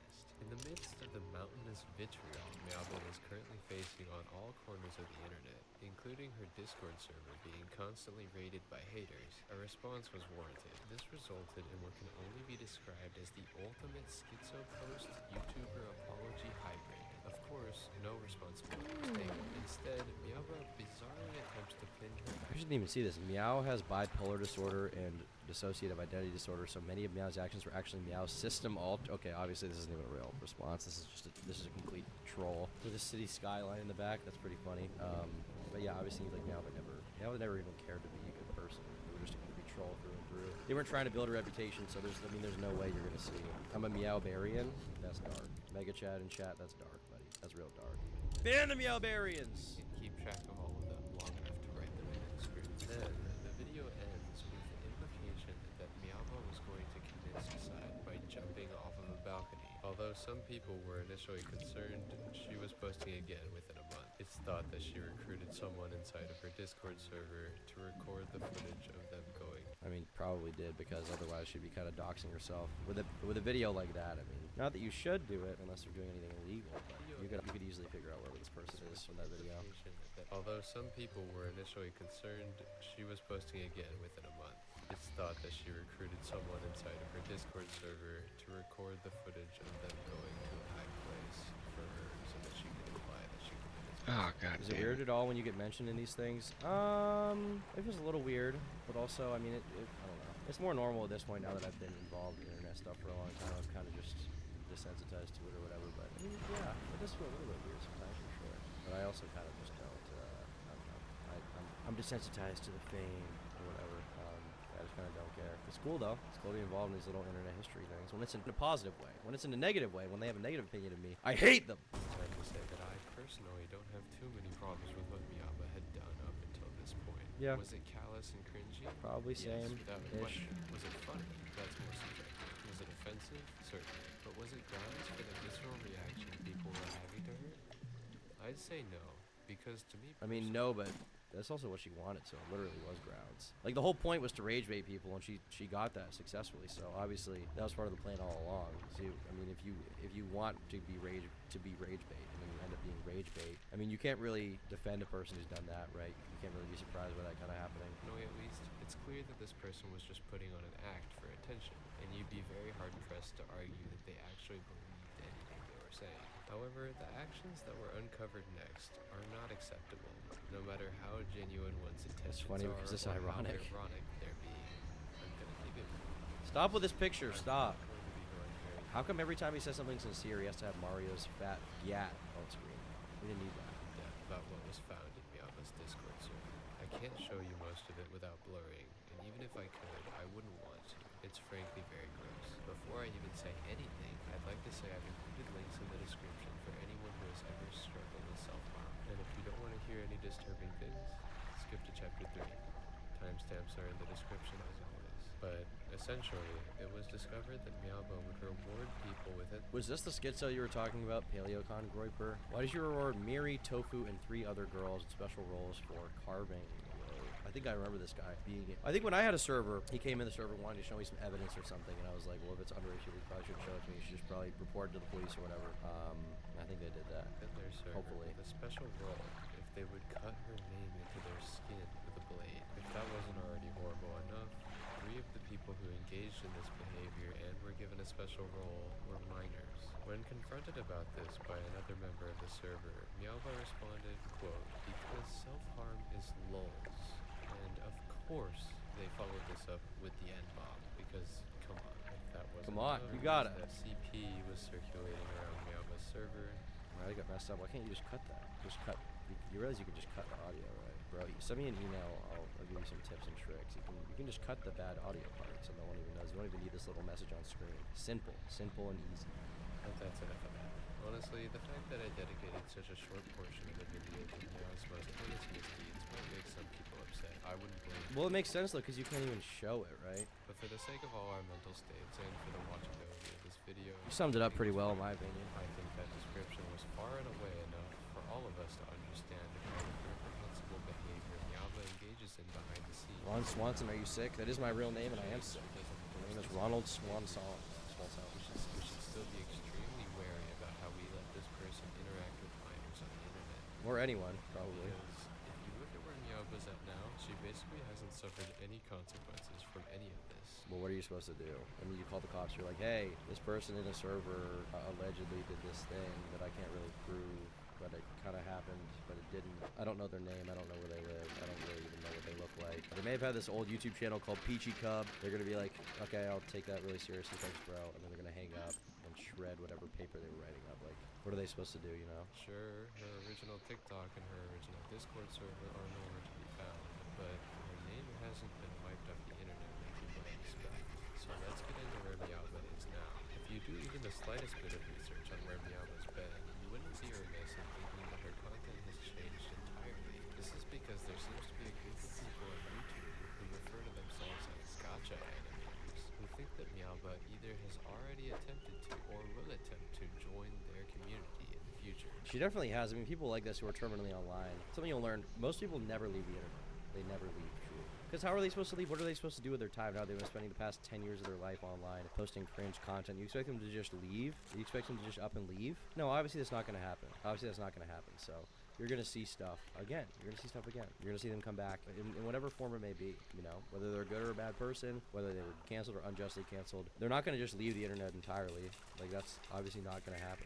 As seen in this riveting animation by user Mika Bro, which, mind you, has accumulated more than 1.4 million views, they don't exactly think the current members of the gacha. Wasn't that really just Miyaoba? Or was that supposed to be her? Is it Madoka Magica? Is it the real character? Or like, I don't even know what this anime stuff is. I don't know if the ears are part of it. Members of the gacha animation community.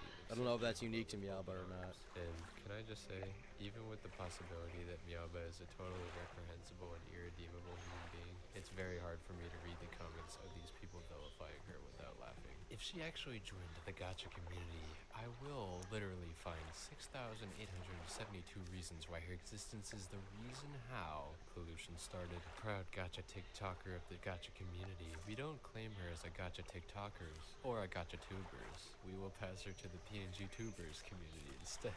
Mika, you don't really need to make Miaba so detailed and pretty. She don't deserve it. She better not continue doing it. Edit. Y'all find this. Alright, so I got a couple of things. I always find this so cringe. People are like, edit, thanks for 1,000 likes. Edit, thanks for 2,000 likes. Like, bro, just stop! Make a comment and let it stand for itself. You don't need to instantly put out, you know, we already know you're attention baiting. That's why you're in a YouTube comment section. You don't need to put edit. Edit, this comment really blew up. Yeah, you're gonna be remembered for that for years, bro. For years. Edit. I don't know if Miaba's a boy or not. As a member of the gacha community, I can safely and proudly say that literally no one wants Meow Bish here. Meow and Bish. If she does join, I hope the toxic AF kids and the gacha ranters bully her out of the community. Smiley face. Even when I know these people are justified, cringe as well. Also, is it a prerequisite when you join the gacha community that you have bad grammar, or does it happen over time? I'm curious. But that only covers where these people think Miaba currently is. But where is Miaba? Well, I'm sure you'll all be super relieved to know that Miaba has a new TikTok, which has accumulated So that over is her TikTok? 165,000 Confirmed? followers, and a new Discord with thousands That of is her? members. After everything we've seen, how is it possible there's a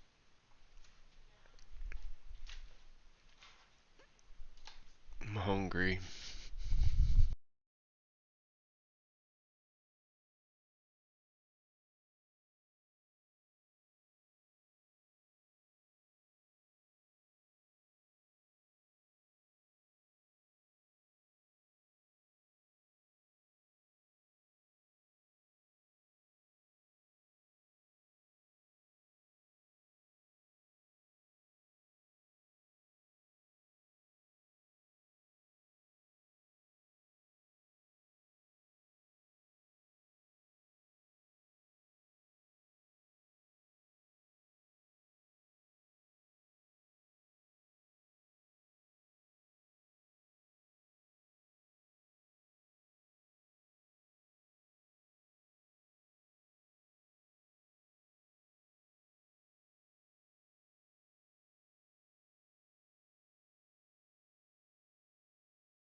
My bad, guys. Fucking laundry day, you know?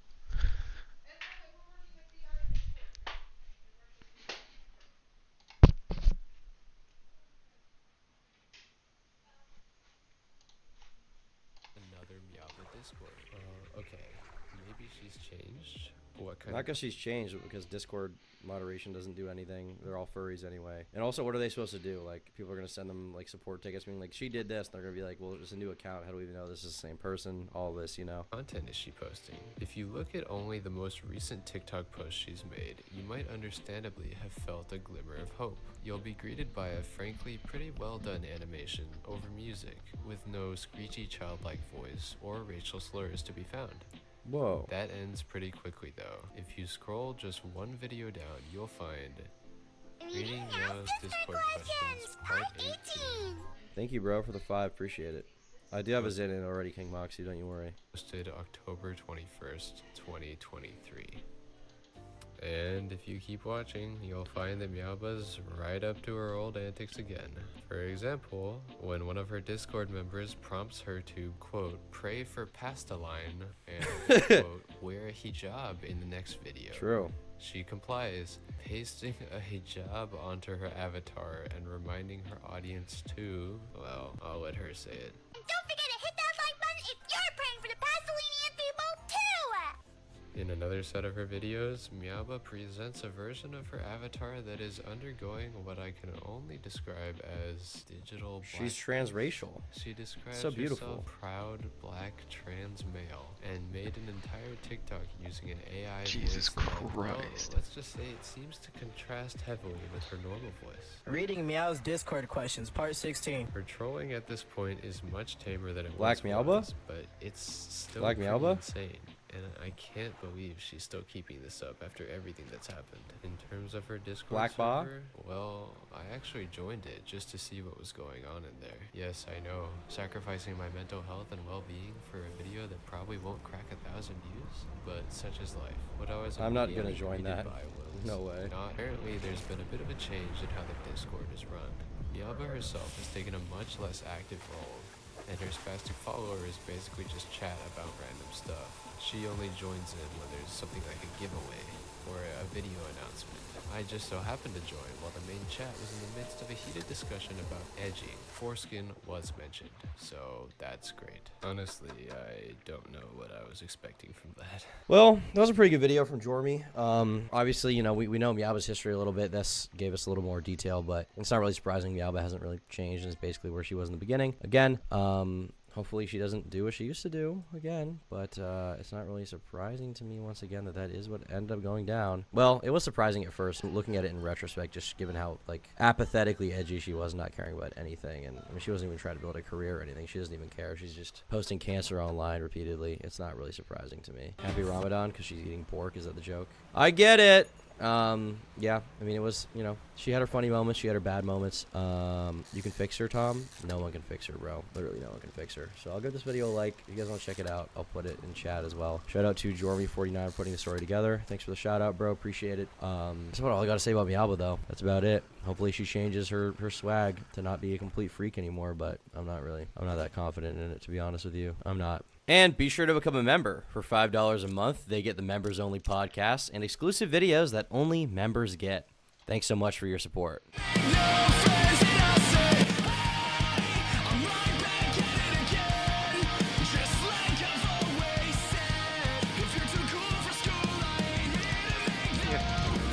Fucking talking shit to this guy in this video about how fucking Sim put out a new video. his sound is fucked.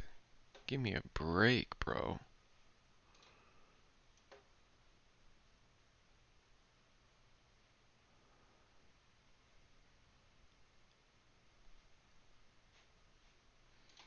Recently, Sky Does Minecraft, also known as Sky Does Everything, also known as Net Nobody, also known in the real world as Adam Dahlberg, came back to Twitter and began posting after a few years of being completely gone from the internet. Like, this guy was gone for a bit. And he left due to some accusations from women he had been with who basically claimed he was an absolute nutjob. At the time, I believe he tried to sell his YouTube channel for around $1 million, something that, as far as I'm aware, never went through. Well, now Adam has also returned to YouTube, not just Twitter, but he's posting videos, and they're very cryptic. I can't tell if he's under the influence of something in these videos. I can't tell if there's some weird, cringy art piece. I can't tell if it's trying to be some ARG. It's honestly hard to tell what he's going for. And he's also joined Storyfire as the COO, which is this failed social media site that me and a bunch of YouTubers signed up for a few years ago, and then it just went nowhere. He's fallen down a weird rabbit hole, and we're about to fall down it with him to see what's up with this guy. And I think that you guys are gonna have a fun time seeing where Sky Does Minecraft is now. It's honestly kind of sad, but also kind of entertaining at the same time. Hello, how are you? I am under the water. Please help me. So you guys know who Sky Does Everything. You guys know who Sky Does Minecraft is? When I was growing up, this guy was like one of the biggest YouTubers in the world. At one point, I think he was in the top 10. He also was just one of the biggest Minecraft YouTubers. Specifically, Minecraft was his thing. I mean, look at how popular this stuff was. 89 million views, 20 million views, 13 million views. No, I did a video about Sky's team called Team Crafted back in the day, which was like one of the first YouTuber groups. It was a Minecraft group. It had people like Beijing Canadian in it, Deadlocks, Gizzy Gaza, something like that was his name. He was in that. And it's a really interesting video, if I do say so myself. But it mostly focuses on Team Crafted and everything up until a few years ago. A few years ago, Sky Does Minecraft was accused by his ex-wife, and I think another ex-girlfriend or something, of some crazy stuff. Jay Aubrey did a video all about it. If you guys want to go watch that, in here, bro? It's probably a pretty decent video. I haven't seen it in a bit, but from what I remember, pretty responsible reporting. I like close the door, though. I think Jay Aubrey does a good job. Well, this video comes out. This wasn't the thing that like tanked his career. This is kind of after the fact, but this sort of showcased everything that happened, and Sky leaves for a bit. But recently, Sky Does Minecraft has been back on the internet. His Twitter is net nobody. He's been back tweeting, where he says, "Remember, if you don't like me, make sure you're coming back every day." We're proud to announce our new COO of Storyfire, the failed, horrible YouTube clone that didn't go anywhere and never paid us out. He's joining Okay, I would say Sky's pretty far down whatever hole he's in right now. Our new Chief Operating Officer? What is COO? Chief Operating Officer, I was right. That seems kind of, I guess it makes sense. He's the COO of Storyfire. The people saying I look healthier and happy for my improvements, thank you. He posted a few tweets talking about everything that happened. I don't think he addressed everything directly, but I did make a video about some of the tweets he had made. Here's him hanging out with his girl, I guess. But yeah, Net Nobody's a pretty interesting guy with an interesting story. And he's back on YouTube and he's posting videos. If you just look up Sky Does Minecraft, or sorry, Sky Does Everything. So he does everything now. What is Storyfire? Dude, Storyfire is this like failed YouTube clone that was run by McJuggernuggets that didn't go anywhere. CoffeeZilla made a pretty interesting video about Storyfire, which you can all check out if you want. The boy who cried. Yeah. Oh, this is years old too. Jesus. Ladies and gentlemen, this is the boy who cried Storyfire. Now, let me say right up front, this is going to be a tough line for me to walk because it's a story I think should be told, but it's also a balance, okay? Because there's some juicy lies, things in here that normally... You can watch that if you want, but basically the guy was making up a bunch of fake stories and plot lines to keep his business afloat and try to make it look like it was good from the outside when it wasn't. Now this guy's posting on YouTube, and he posted a video called Where Have You Been 5 days ago. Is he supposed to look like a drug addict? Also, I noticed he has a Star of David and a cross. You probably have so many... This video is just so... I feel like it's a joke. He's not really high or something, right? He looks devoid. He does look rather devoid of color. This dude's a recovering addict. He is a recovering addict. That's real. I have to like make an account to sign in, which I don't want to do. Is this an NFT thing? The drops? When he says drops, am I wrong to think this is some kind of NFT project?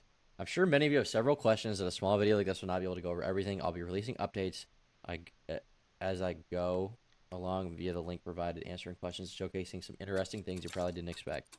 This will be video 1 in a series of videos to drop soon, with some drops coming earlier via this.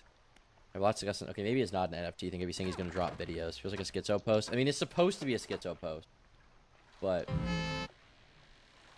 It's not that I didn't want to finish my album. It's that I just genuinely believed that I was going to save the world. Is this meant? This is meant to seem crazy, right? I think it's just him high. Yeah, that could be it. How do I explain to you without explaining everything? That everything is happening. Other than saying this. on my side. I've got Dot and Anime. I feel like this is intended to be like a viral video that everyone talks about. I feel like he's gone. I don't think he's in psychosis. I think he knows what he's doing. I think he's trying to make a viral video that everyone will talk about and like bring attention on his channel so people can join his Telegram or whatever.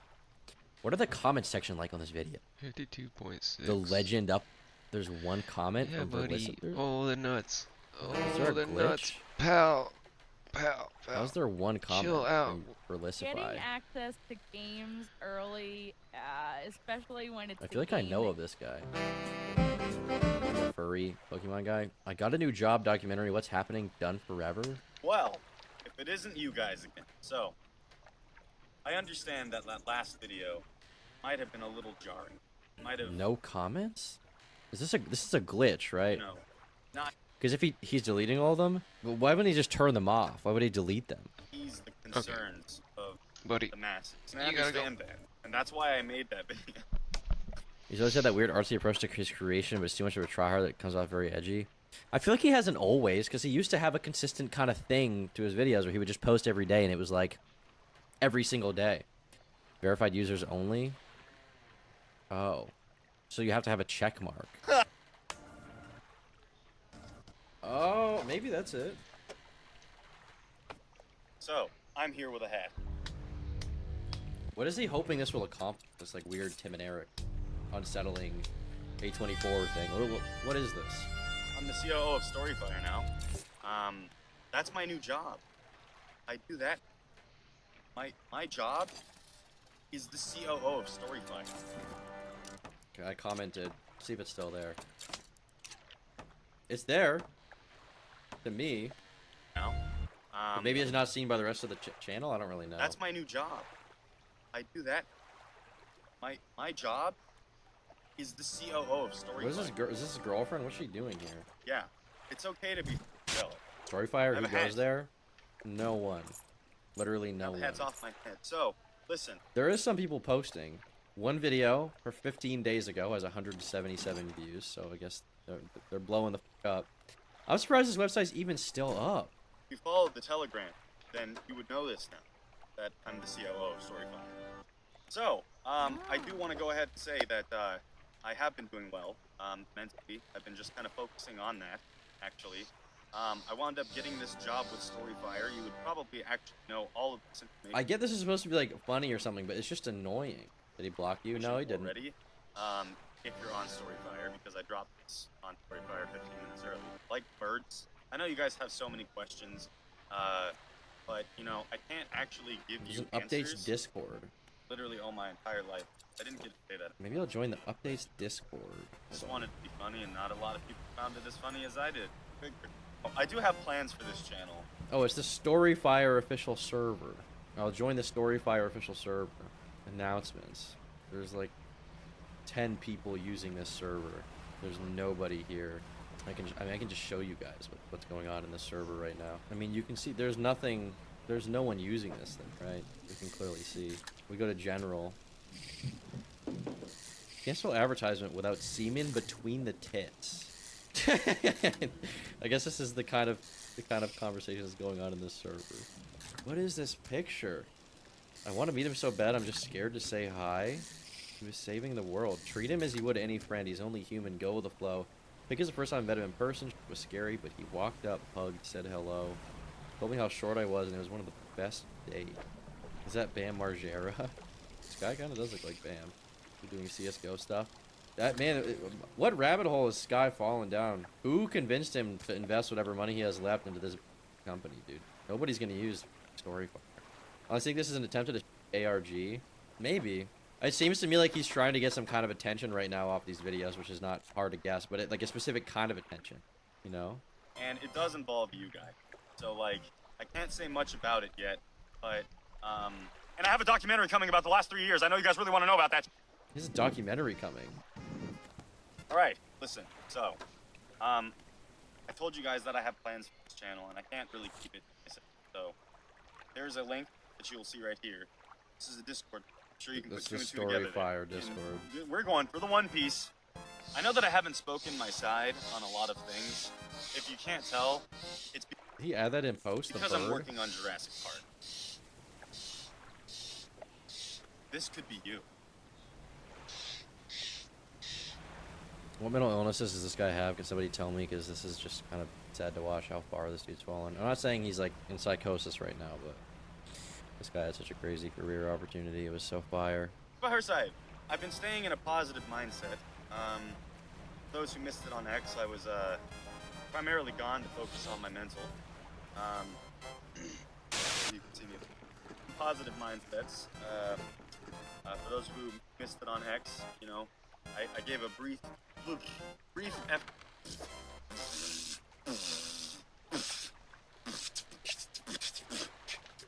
Why?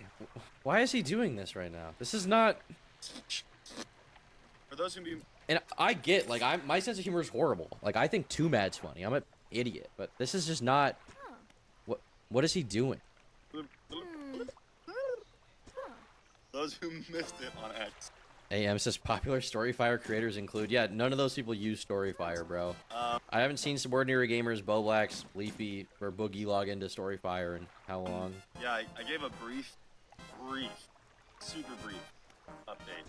And like right now, me personally, This isn't even entertaining. It's just painful to watch. In the present. That being said, you know, I got a documentary. I saved the world.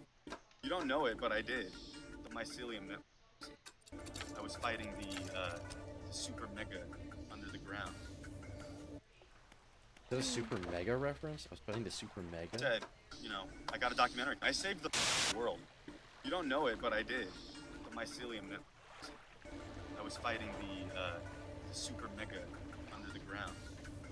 The Hades mega river. And you know, it turns out I was just crazy. So schizophrenia. Let's get serious here for a second. You know, it's scary. And luckily, I had a lot of people help pull me back. I was definitely lost a bit there, and I think we got interrupted by a family wanted to check out. I don't understand if he's Christian or Jewish. I feel like you can't really be both. No? Because he had a cross and he also had the star. He had a bad trip in services of schizophrenia. This isn't our guard. We just found this guard. To be honest, I don't know a lot about psychedelics. I don't really know what that does to you long term. I have known of a few people peripheral to me throughout my life who have gone down the schizophrenia rabbit hole. Not necessarily schizophrenia, sorry. The delusion rabbit hole as a result of doing too many psychedelics and it ruining your mind. One interesting example is Connor Murphy, who is a fitness YouTuber you guys probably remember, and he did a lot of psychedelics and it basically broke his brain long term. So maybe that's what this guy's going through. But you know, a little piece of advice: don't do in excess of drugs. Don't do drugs in excess, particularly psychedelics, which alter your mind and like your perception of everything, potentially forever. There are people who do psychedelics who just get stuck. Even like I think Post Malone talked about one time he like smoked weed, and then there was something in it on accident, like somebody put in there, and he hasn't been the same since. Like he feels like disembodied. Almost like a fire story. Thank you to all my friends, old and new, for pulling me back. Thank you to everyone who prayed for me to get better, heal. Thank you to those who said kind words and having patience rather than hopping on a side in a matter they weren't involved in. Sorry I can't say more yet. Patience is appreciated. Thank you for your understanding. Until then, I'll be letting the pros do their things while I continue to focus on my new job and mental recovery. I don't even know what that was, man. This guy's too far down this hole. The last time I talked about him, I just talked about the statements he made on my channel, I believe. The more recent stuff he said. Where is Guys Minecraft? Guy made a video. Dark. I think? Yeah, there's that one. Guys Minecraft responds. Here we go. I talked about some tweets he had made regarding this stuff. He made a long thread. It's best everyone moves on with their own lives, as has been stated. I was always just an emotional guy trying to help others, make others laugh, and along the way lost focus. Just as you only know your life and one perspective in that life, I only know mine. I'm not a horrible monster I've been made out to be. It hurts, and it's a lot of what is taking time to process. He's trying to move the attention away from something, but from what? Because I feel like there's no way he can move attention away from what already went down publicly on the internet. Everyone knows that stuff, so Laughed, cried, put emotions and resources and more to a lot of the very people describing me as a horrible person over mistakes resolved already and already in the process of healing. It's just been all very confusing, and I'm not asking for sympathy, just understanding while I continue to work through it all. Life doesn't end until it's over, and each part of it will be a memory you sort through to try and better yourself. While it's taken me a while to understand that others' perspectives are their own, I still know who I am, regardless of what those are in this age of literal internet insanity. At this point, I suppose it may as well be a twit longer, but it's just a break of silence and nothing else really. I'm not really interested in being Sky anymore or a YouTuber, rather just a human being, focusing on improvement, creating things behind the scenes, once in a while telling you what I'm working on, and maybe some... I wonder what his situation is in terms of, just finances in general, like, life setup, well-being over the long term, because, I mean, he made a lot of money back in the day, but I don't know how much he blew on, stupid stuff. You guys would be surprised how quickly YouTubers tend to let everything dry up. Music once in a while, as it's therapy to me and my wife. Why is he uploading? Okay, well, in fairness... Doing okay for those... In fairness, he is uploading, but he's not uploading like YouTuber videos, you know. If you are interested, I'm married to my wife Wendy, making they're like schizo, ARG, weird, offbeat skits that are supposed to be funny. Nobody thinks album, shooting music videos, ARGuber videos, you know. Okay for those. In fairness, as he uploading. Okay, well, dry up. Music once in a while, as it's therapy to me and my wife. Why is he uploading? Okay, well, in fairness, doing okay for those. In fairness, he is uploading, but he's not uploading like YouTuber videos, you know. If you are interested, I'm married to my wife Wendy, making they're like schizo, ARG, weird, offbeat skits that are supposed to be funny. Nobody thinks album, shooting music videos with her, grown past internet drama, and things that lower my connections to God and higher frequency as we get closer to awakening as a species, end times, a solar flash, etc., whatever you want to call it. I don't focus too much on the internet anymore due to spiritual beliefs, but I do know you're all out there who have supported me and just wanted me to get better. I just wanted to say to those of you who have wanted me to just get back to a space I was at before, I appreciate you. I saw the redemption stories you all wanted from me and so much. I'm off drugs, I'm eating healthy, really alchemically focused on my mind and body. Thank you to those of you who just wanted to better me. I saw it. I just personally hit a point of pressure. Never wanted to be some unmemeable, perfect, non-human idea of everybody's old hero. Lol, the Miles Morales memes. What the those were like confusing and left me in a weird spot of never knowing how to come out and say, guys, I'm just a guy who makes funny videos, deployed friends, which cause emotions to be included, as a booming voice and viper tongue. Okay, so you get the idea. I don't really know what's going on with Scott is Minecraft. I hope whatever's wrong with him he figures out, but at this point it's been a few years and he claims to be better, but he's just making some weird life choices, I would say, most recently, so hopefully he figures it all out, guys. Listen, shout out Scott is Minecraft. Shout out. Hope you're not on whatever substance you're on, but it seems like you are on it, the substance, whatever that may be. So, yeah, that's my thoughts and opinions. And if you liked this video, consider becoming a member. For $5 a month, you get access to exclusive podcasts, unreleased videos, and the members-only Minecraft server. Thanks so much to all of my YouTube members who fund my content.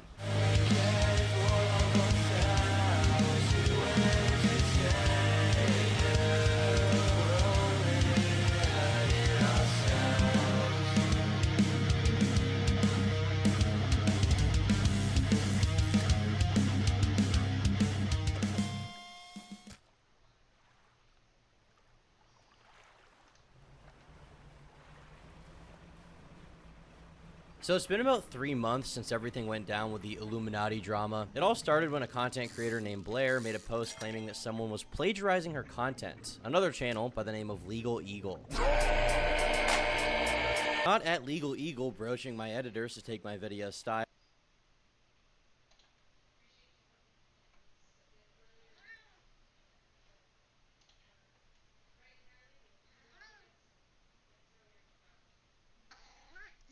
Bro, no. No.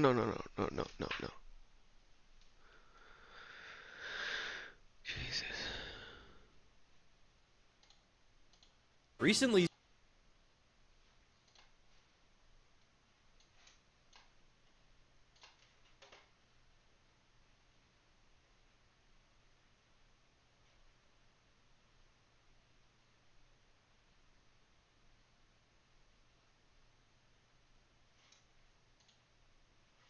the commentary community is dead. The commentary community is dying out. The problems with the commentary community. The commentary community is extremely sensitive.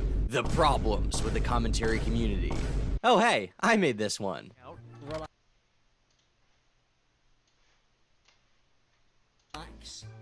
Come play some PC Master Race video games. I used to respect a lot of the creators I'm going to talk about today. Not anymore. Gobble gobble, Turkey Tom. And why is your name Turkey Tom, but you're not a turkey? Alright, if you really want to pull this off and brand it right, you'd be a fucking turkey. Hi, my name is Turkey Tom, and I care about the commentary community. But wow, can only straight white men be successful in this genre? Hate to break it to you, Tiffany, but we talking about the white boys today. It may seem like a strange thing to care about, even in an online world where the lives of many adults seem to revolve around intellectual properties created for children, but stick with me. I've been making YouTube videos on this channel for years now, about 7 to be exact. And when this channel was created, in 2015, one of the fastest growing genres of content was commentary, a genre which, at the time, was typically associated with talking about something strange or interesting over simple visuals. The content itself was extremely easy to make on a regular basis, much like gaming content, but it relied more on the personality of the narrator rather than the game they were playing, making audiences more loyal to what, at the time, was a rapidly growing counterculture. I just want to take it up the butthole. It rejected YouTubers of the past while ushering in a new era of channels, many of which collaborated to form a shared audience that watched all of them. And because of how simple it was to make, you could post a 10-minute long video every single day. The algorithm really liked this, and it shows by what content was rewarded by YouTube at the time. I was a part of that audience, sitting in my bedroom watching hours of content from these people on a weekly basis and soaking it all in like the cancerous little sponge that I was. Naturally, once I decided to start posting videos myself, that was the genre I tried to emulate. My first videos were,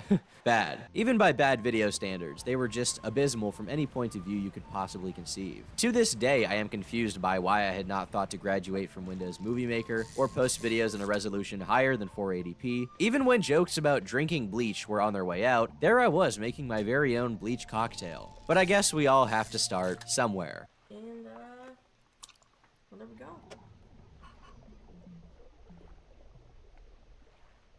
Cheers. I really wish it hadn't been here, but no going back now. Thanks to videos like this, I was contacted by another small YouTuber, whose online presence appears to have been wiped today. After a quick email exchange, he added me to a few Skype group chats. Now, when kids these days want to be groomed, they go on Discord. But back then, Skype was all the rage. And the commentary community from top to bottom would all network through it. Imagine a bunch of 13 to 16-year-olds, each with less than 1,000 subscribers, yelling at each other over Skype every day. A great use of time, believe me, I know. Making friends, going outside, miss me with that cringe shit. I'm exposing Dr. Cum146 for talking shit about Edgy Fox 9. Wild Spartans, a creator known for his trending topic commentaries and his uneven teeth. Wild Spartans is a YouTuber with around 165,000 subscribers. Like me, he's a YouTuber who covers trending. Sometimes I want to look back on videos that I made and videos other people made from this time with a nostalgic lens, but this one in particular is just fucking bad. This is just bad. Leafy was missing in action as of 2017, with no more videos being posted and no more tweets either. Really a travesty there. But over time, as my own content changed and, dare I say, improved, the same channels I had previously watched on a regular basis began making content out of the realm of commentary. Elvis the Alien's videos changed to focus more on movies and reviewing bad pieces of media. The Bionic Pig channel similarly went through a few changes before settling on movie reviews. Zaptai, meanwhile, had left the internet for the time being. I'm Alex was still making commentary videos, but had mostly left the community behind, as he had to find a new friend group for everyone he ruined. Realizes there is actually nothing better on this planet than to watch these people that have ripped off everything I've done and talked all that shit and tried to make it out like they were above it, and now 4 years down the line, when ad rates are at its lowest and it's the most unprofitable time to be making videos, they finally had the realization that, hey, maybe he had it right. And so slowly, one by one, every member of the community moved on. And honestly, I can't even blame the people who left. Those who spent their time concerning themselves with online communities and spend all of their time in Discord calls rarely succeed more than those who spend their time doing the YouTube part of YouTube, making videos. The more videos you make, the more you succeed. It really is that simple. In the absence of their channels, a new audience formed, with open mouths for some semblance of that same content. They wanted the drama, they wanted the toxicity, and they wanted it now. Enter Augie RFC, who began running a weekly show.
Why is it so chilly? I'm cold. Are you not cold? Is it? Okay.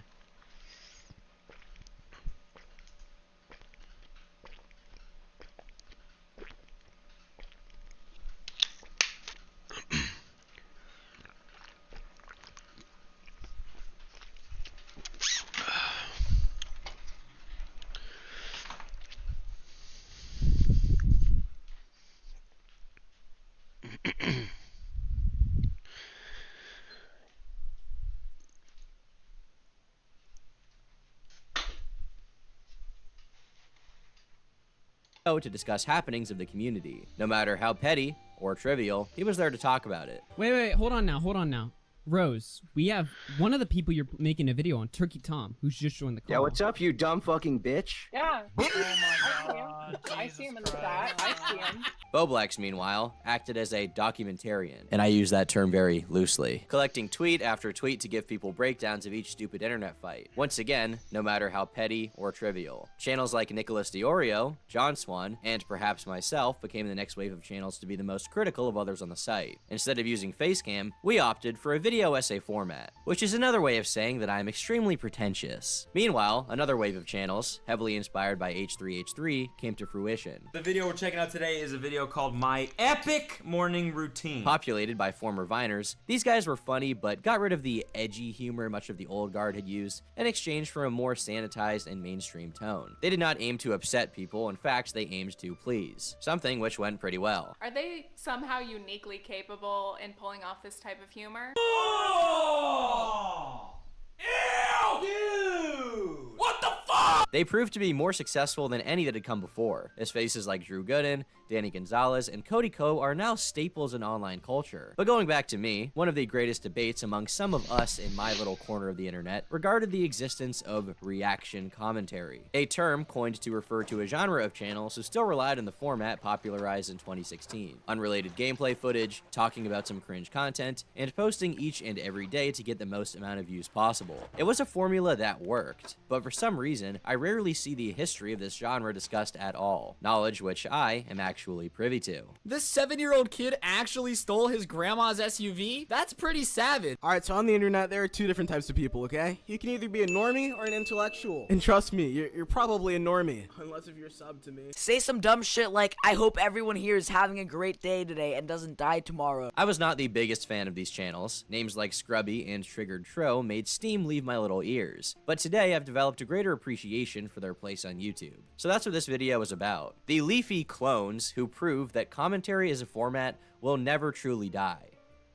But before I go any further, this video is sponsored by me. Do you like me? Do you want to buy me? Well, now you can with the Turkey Tom plush from Makeshift. You can put him on your desk, put him in your fridge, place him on your shelf, or put him in a jar. Apparently, that's all you freaks want to do anyway. I've never done merch before, but when Makeshift reached out to me with the idea of making a plushie, I thought it was a pretty neat idea. And here they are for sale, right now. 200 of them need to be bought for the campaign to be funded, and they will only be available for a few weeks. This is a limited run, and after that, there will be no more of this plush. So, if you want it, grab it now. I'll link it in the description and in the top comment. Okay, now back to the video. With Leafy gone, there was a huge gap in the market for his kind of content. He may not have been cool anymore, but there were hundreds of thousands of viewers who now had plenty of time on their hands to watch cringy kids get destroyed. In November of 2016, a channel by the name of Triggered Tro began uploading videos about some very familiar faces, including Jacob Sartorius. He received some success from videos like this, but what truly exploded his channel was the rise of another e-celebrity.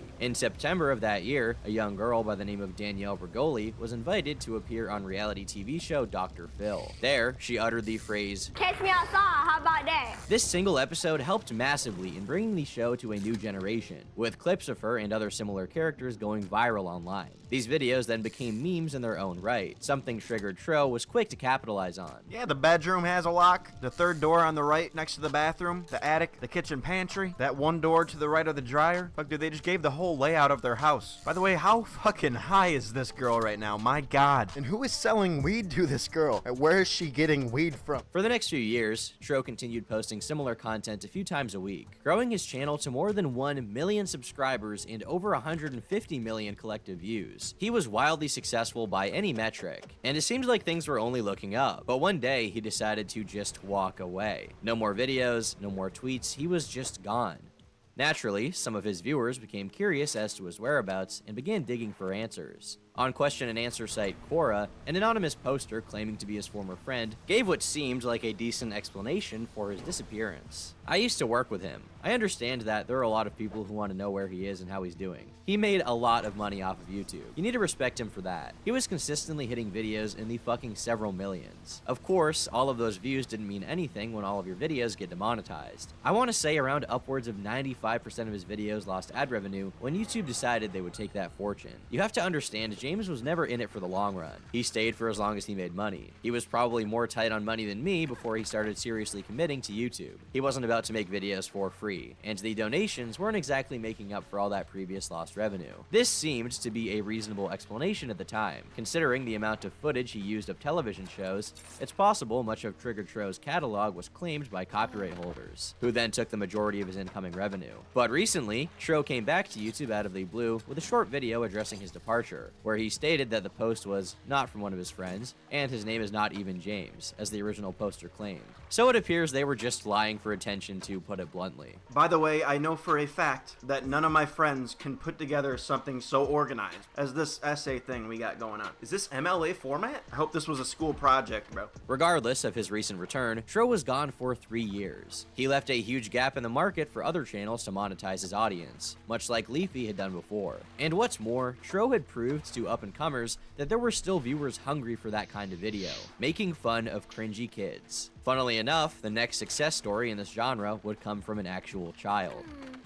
In December of 2017, news came out that a large YouTuber, Chubbs, had scammed one of his fans. He had promised him an audio clip to be featured in their video in exchange for $150, but in return, Chubbs decided to just not send him the audio. He also refused to send him a refund. Keemstar would catch wind of the story and begin asking for comment from parties involved. The victim in this scamming was in fact a 12-year-old kid with a channel by the name of Aiden Projects. They tried to actually go after this kid, saying he was just using the situation for attention. He's 12! Here is the video that the 12-year-old Aiden made last night.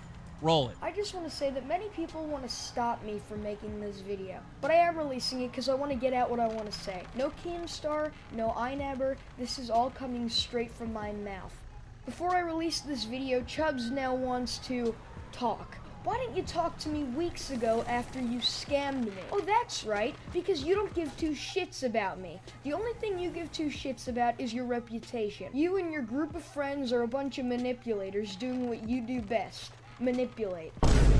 Despite his age, Aiden was well-spoken and clearly showed some promise of being a talented creator in his own right. Keemstar encouraged his audience to subscribe to his channel, resulting in him going from a few hundred subscribers to more than 100,000. While his content meandered a bit during this time, he did eventually settle on a formula, one that should also look pretty familiar. Now, this monstrosity of a show was produced by the media company TLC, and if I'm being honest, they make some shows where we all ask ourselves the same question. How the fuck did this make it on national television? This video alone went viral, accumulating more than 21 million views. At the same time that he was racking up hundreds of thousands of subscribers, Aiden began collaborating with his friends, like Scrubby, who shortly after a shout out from Aiden, got major success of his own. Titles like Fortnite Addicted Child Destroyed on Dr. Phil and The Cringiest Kid on the Internet shot their channels to a level of success that most thought was impossible with the format. I mean, these guys were just talking over gameplay footage. Who would be willing to watch that over and over and over again?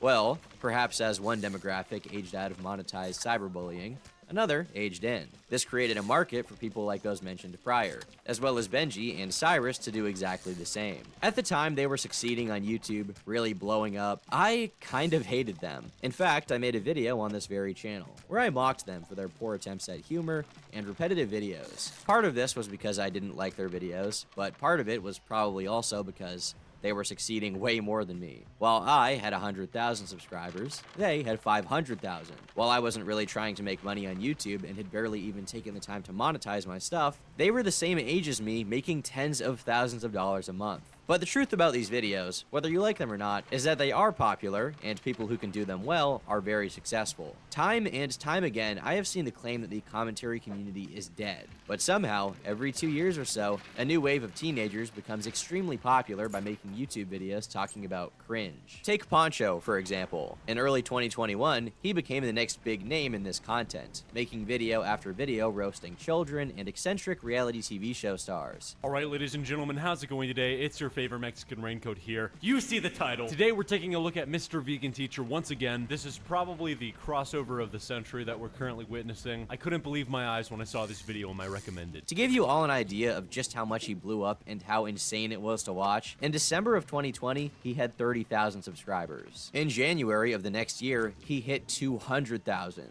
In March, he hit 500. Today, he has more than 1 million subscribers, all from making videos about the vegan teacher. And he was not the only one. Behind him, an entire genre, many of which are still in high school, became wildly popular. Tag Swag, Angween, Decept, Achido, all of these channels exploded, and many of them are still seeing success to this day. Meanwhile, Diesel Patches and Pegasus had been slowly building up loyal audiences of their own for years. If you're wondering what the thumbnail freak is, by the way, it's taken from a Poncho thumbnail. If you watch this channel enough, you've probably seen me plugging my other channel, Tom Dark. Over the past 6 months, I've been putting it in the description of each video, but it's really taken on a life of its own as well. Making videos where I ramble about bullshit over unrelated gameplay is something a few years ago I never thought I would have done. But today, despite my admittedly poor upload schedule, it's something I enjoy just as much as making longer, more produced content. One day, I was watching some of the new wave gameplay commentators and thought, you know, I think I could do this pretty well. Admittedly, my uploads have not been the most consistent, but I'd say 70,000 subscribers later, I have a decent grasp on how to do it. I'll often get emails from people asking me, Tom, how do I make the lowest, literally the lowest form of content on YouTube and succeed at it? There seems to be a belief that you either have it or you don't when it comes to making these videos. This is a misconception. In fact, to put it bluntly, there are some genuinely stupid motherfuckers making videos like this and also raking in tens of thousands of dollars every month. Like some of the dumbest people I've ever met. Truly, it comes down to 3 specific things. When your channel is small, no one has any reason to watch you. They don't know anything about you. So, you need to give them a reason to click on your video. Talk about things that are going on, whether it be a creator talking shit about another creator, some scandalous allegations, or just a larger content creator you find to be cringe. Some could call this leeching. I would call it You absolute leeching. Yeah, I would also call it leeching. Once you've established an audience, that audience will return to your videos for you. Or will they? When it comes to making low quality content, the least you can do is post a lot. People are really looking for something to fill their time, and commentary content, thanks to its minimal editing and simple to the point delivery, doesn't take much time to make. Posting every day is important to build up an audience, which expects that content each and every day. Not every video is going to do as well as each other, but if you post consistently, overall your videos will get more and more views. This is the hardest part for most people, including me, maintaining a consistent upload schedule. But if you can find the motivation, the payoff for those who do post consistently tends to be massive. One of the main issues many commentary channels will run into is that they will blow the fuck up off of talking about one thing, and then when they talk about literally anything else, less than 1/10 of their audience will watch their content. I've seen this occur time and time again, and it mostly comes down to sole reliance on topics and thumbnails. If your video about Dream ripping a massive fart in Tubbo's face gets 1 million views, then that's great, but your content needs to be good enough for those that subscribed to also watch all of the other stuff you do. Otherwise, the only time you'll get views is when you make videos about Dream's 2nd, 3rd, and 4th farts. This is one of the more difficult parts of making simple content like this, but it's something a few channels, like Critical, have managed to master. His personality is memorable, he posts often, and while he does talk about trending topics, he's also spent years talking about whatever he wants and other bullshit. He's been doing it for so long that his audience will just watch whatever he has to say, making his own model one of the best to follow for quote-unquote commentary channels. And I do use that term loosely in reference to him. But once again, it gets even more difficult. In a genre of content built off of throwing together a bunch of media and making something, I don't know, watchable, it may seem ridiculous to talk about originality. I mean, you're talking over footage of a video game you did not make, with music in the background you did not make, reacting to content you did not have any part in. But there's more to it than you may think. Whether it's your personality or a simple gimmick, give people a reason to come back to your channel. Leafy is here had a bunch of branding and a catalog of memes that his audience attached themselves to through his hundreds of uploads. I wonder if he likes it. This is because of you, Jacob.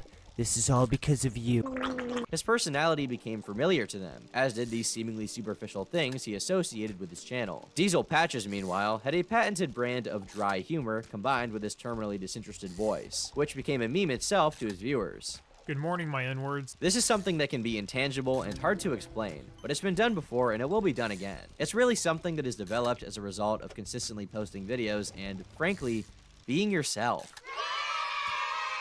It may sound cringe to an irony-poisoned, doomer-pilled Sigma cell, but truly, you do have to reveal some of your personality in these videos so that people will become attached to you. The more personal you seem, the more that parasocial bond will be strengthened, and before long, you too can have a loyal audience of teenagers who like to watch you bully, children. Yeah. I smoke his ass like the 2 blunts hanging out his nose, banging out this roast. These fists will never miss. Keep dissing little kids, bitch. I'm the one who hits. The dictionary definition for commentary, yeah, I'm doing the thing everyone hates, is an expression of opinions or offering of explanations about an event or situation. Now, this is very, very broad. While when I think of commentary, the first image to come to mind might be this little freak, the only reason why I have that in my head is because he was the first one I was exposed to. But many others today have their own semi-funny white guy to talk about petty internet drama. I've seen the sentiment pop up time and time again over the last 7 years. Commentary is dead. Within the next 2 years, commentary will be no more. And the thing about tweets like this is they miss the big picture and instead focus on a very small period of time. Commentary channels come in many different forms, whether you're a former Vine star or talk about internet happenings for a completely different audience of people, which, frankly, I don't care about. In an online world that has never been more self-referential and focused on commenting on the existence of other media, commentary as a genre will never, ever truly die. Even when, aesthetically, things look like they're changing, I've found that the internet has a way of not letting old habits die. I've been Turkey Tom, thanks for watching, and until next time, all of this video was bullshit and lies and meant nothing. Buy my plushie. Leave me alone.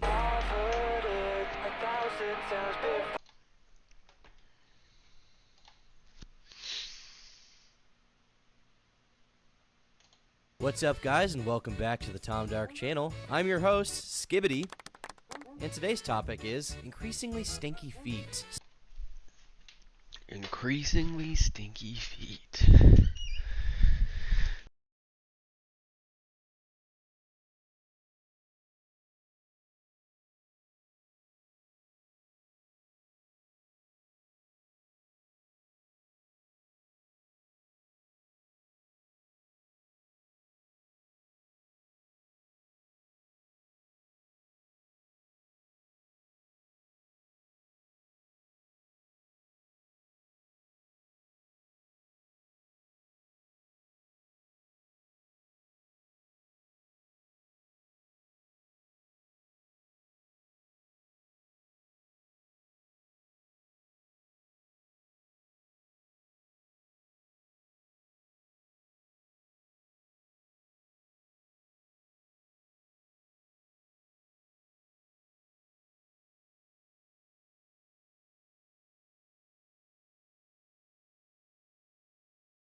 Sucks that it was such a short stream, but I'm gonna get out of here because I'm gonna hit the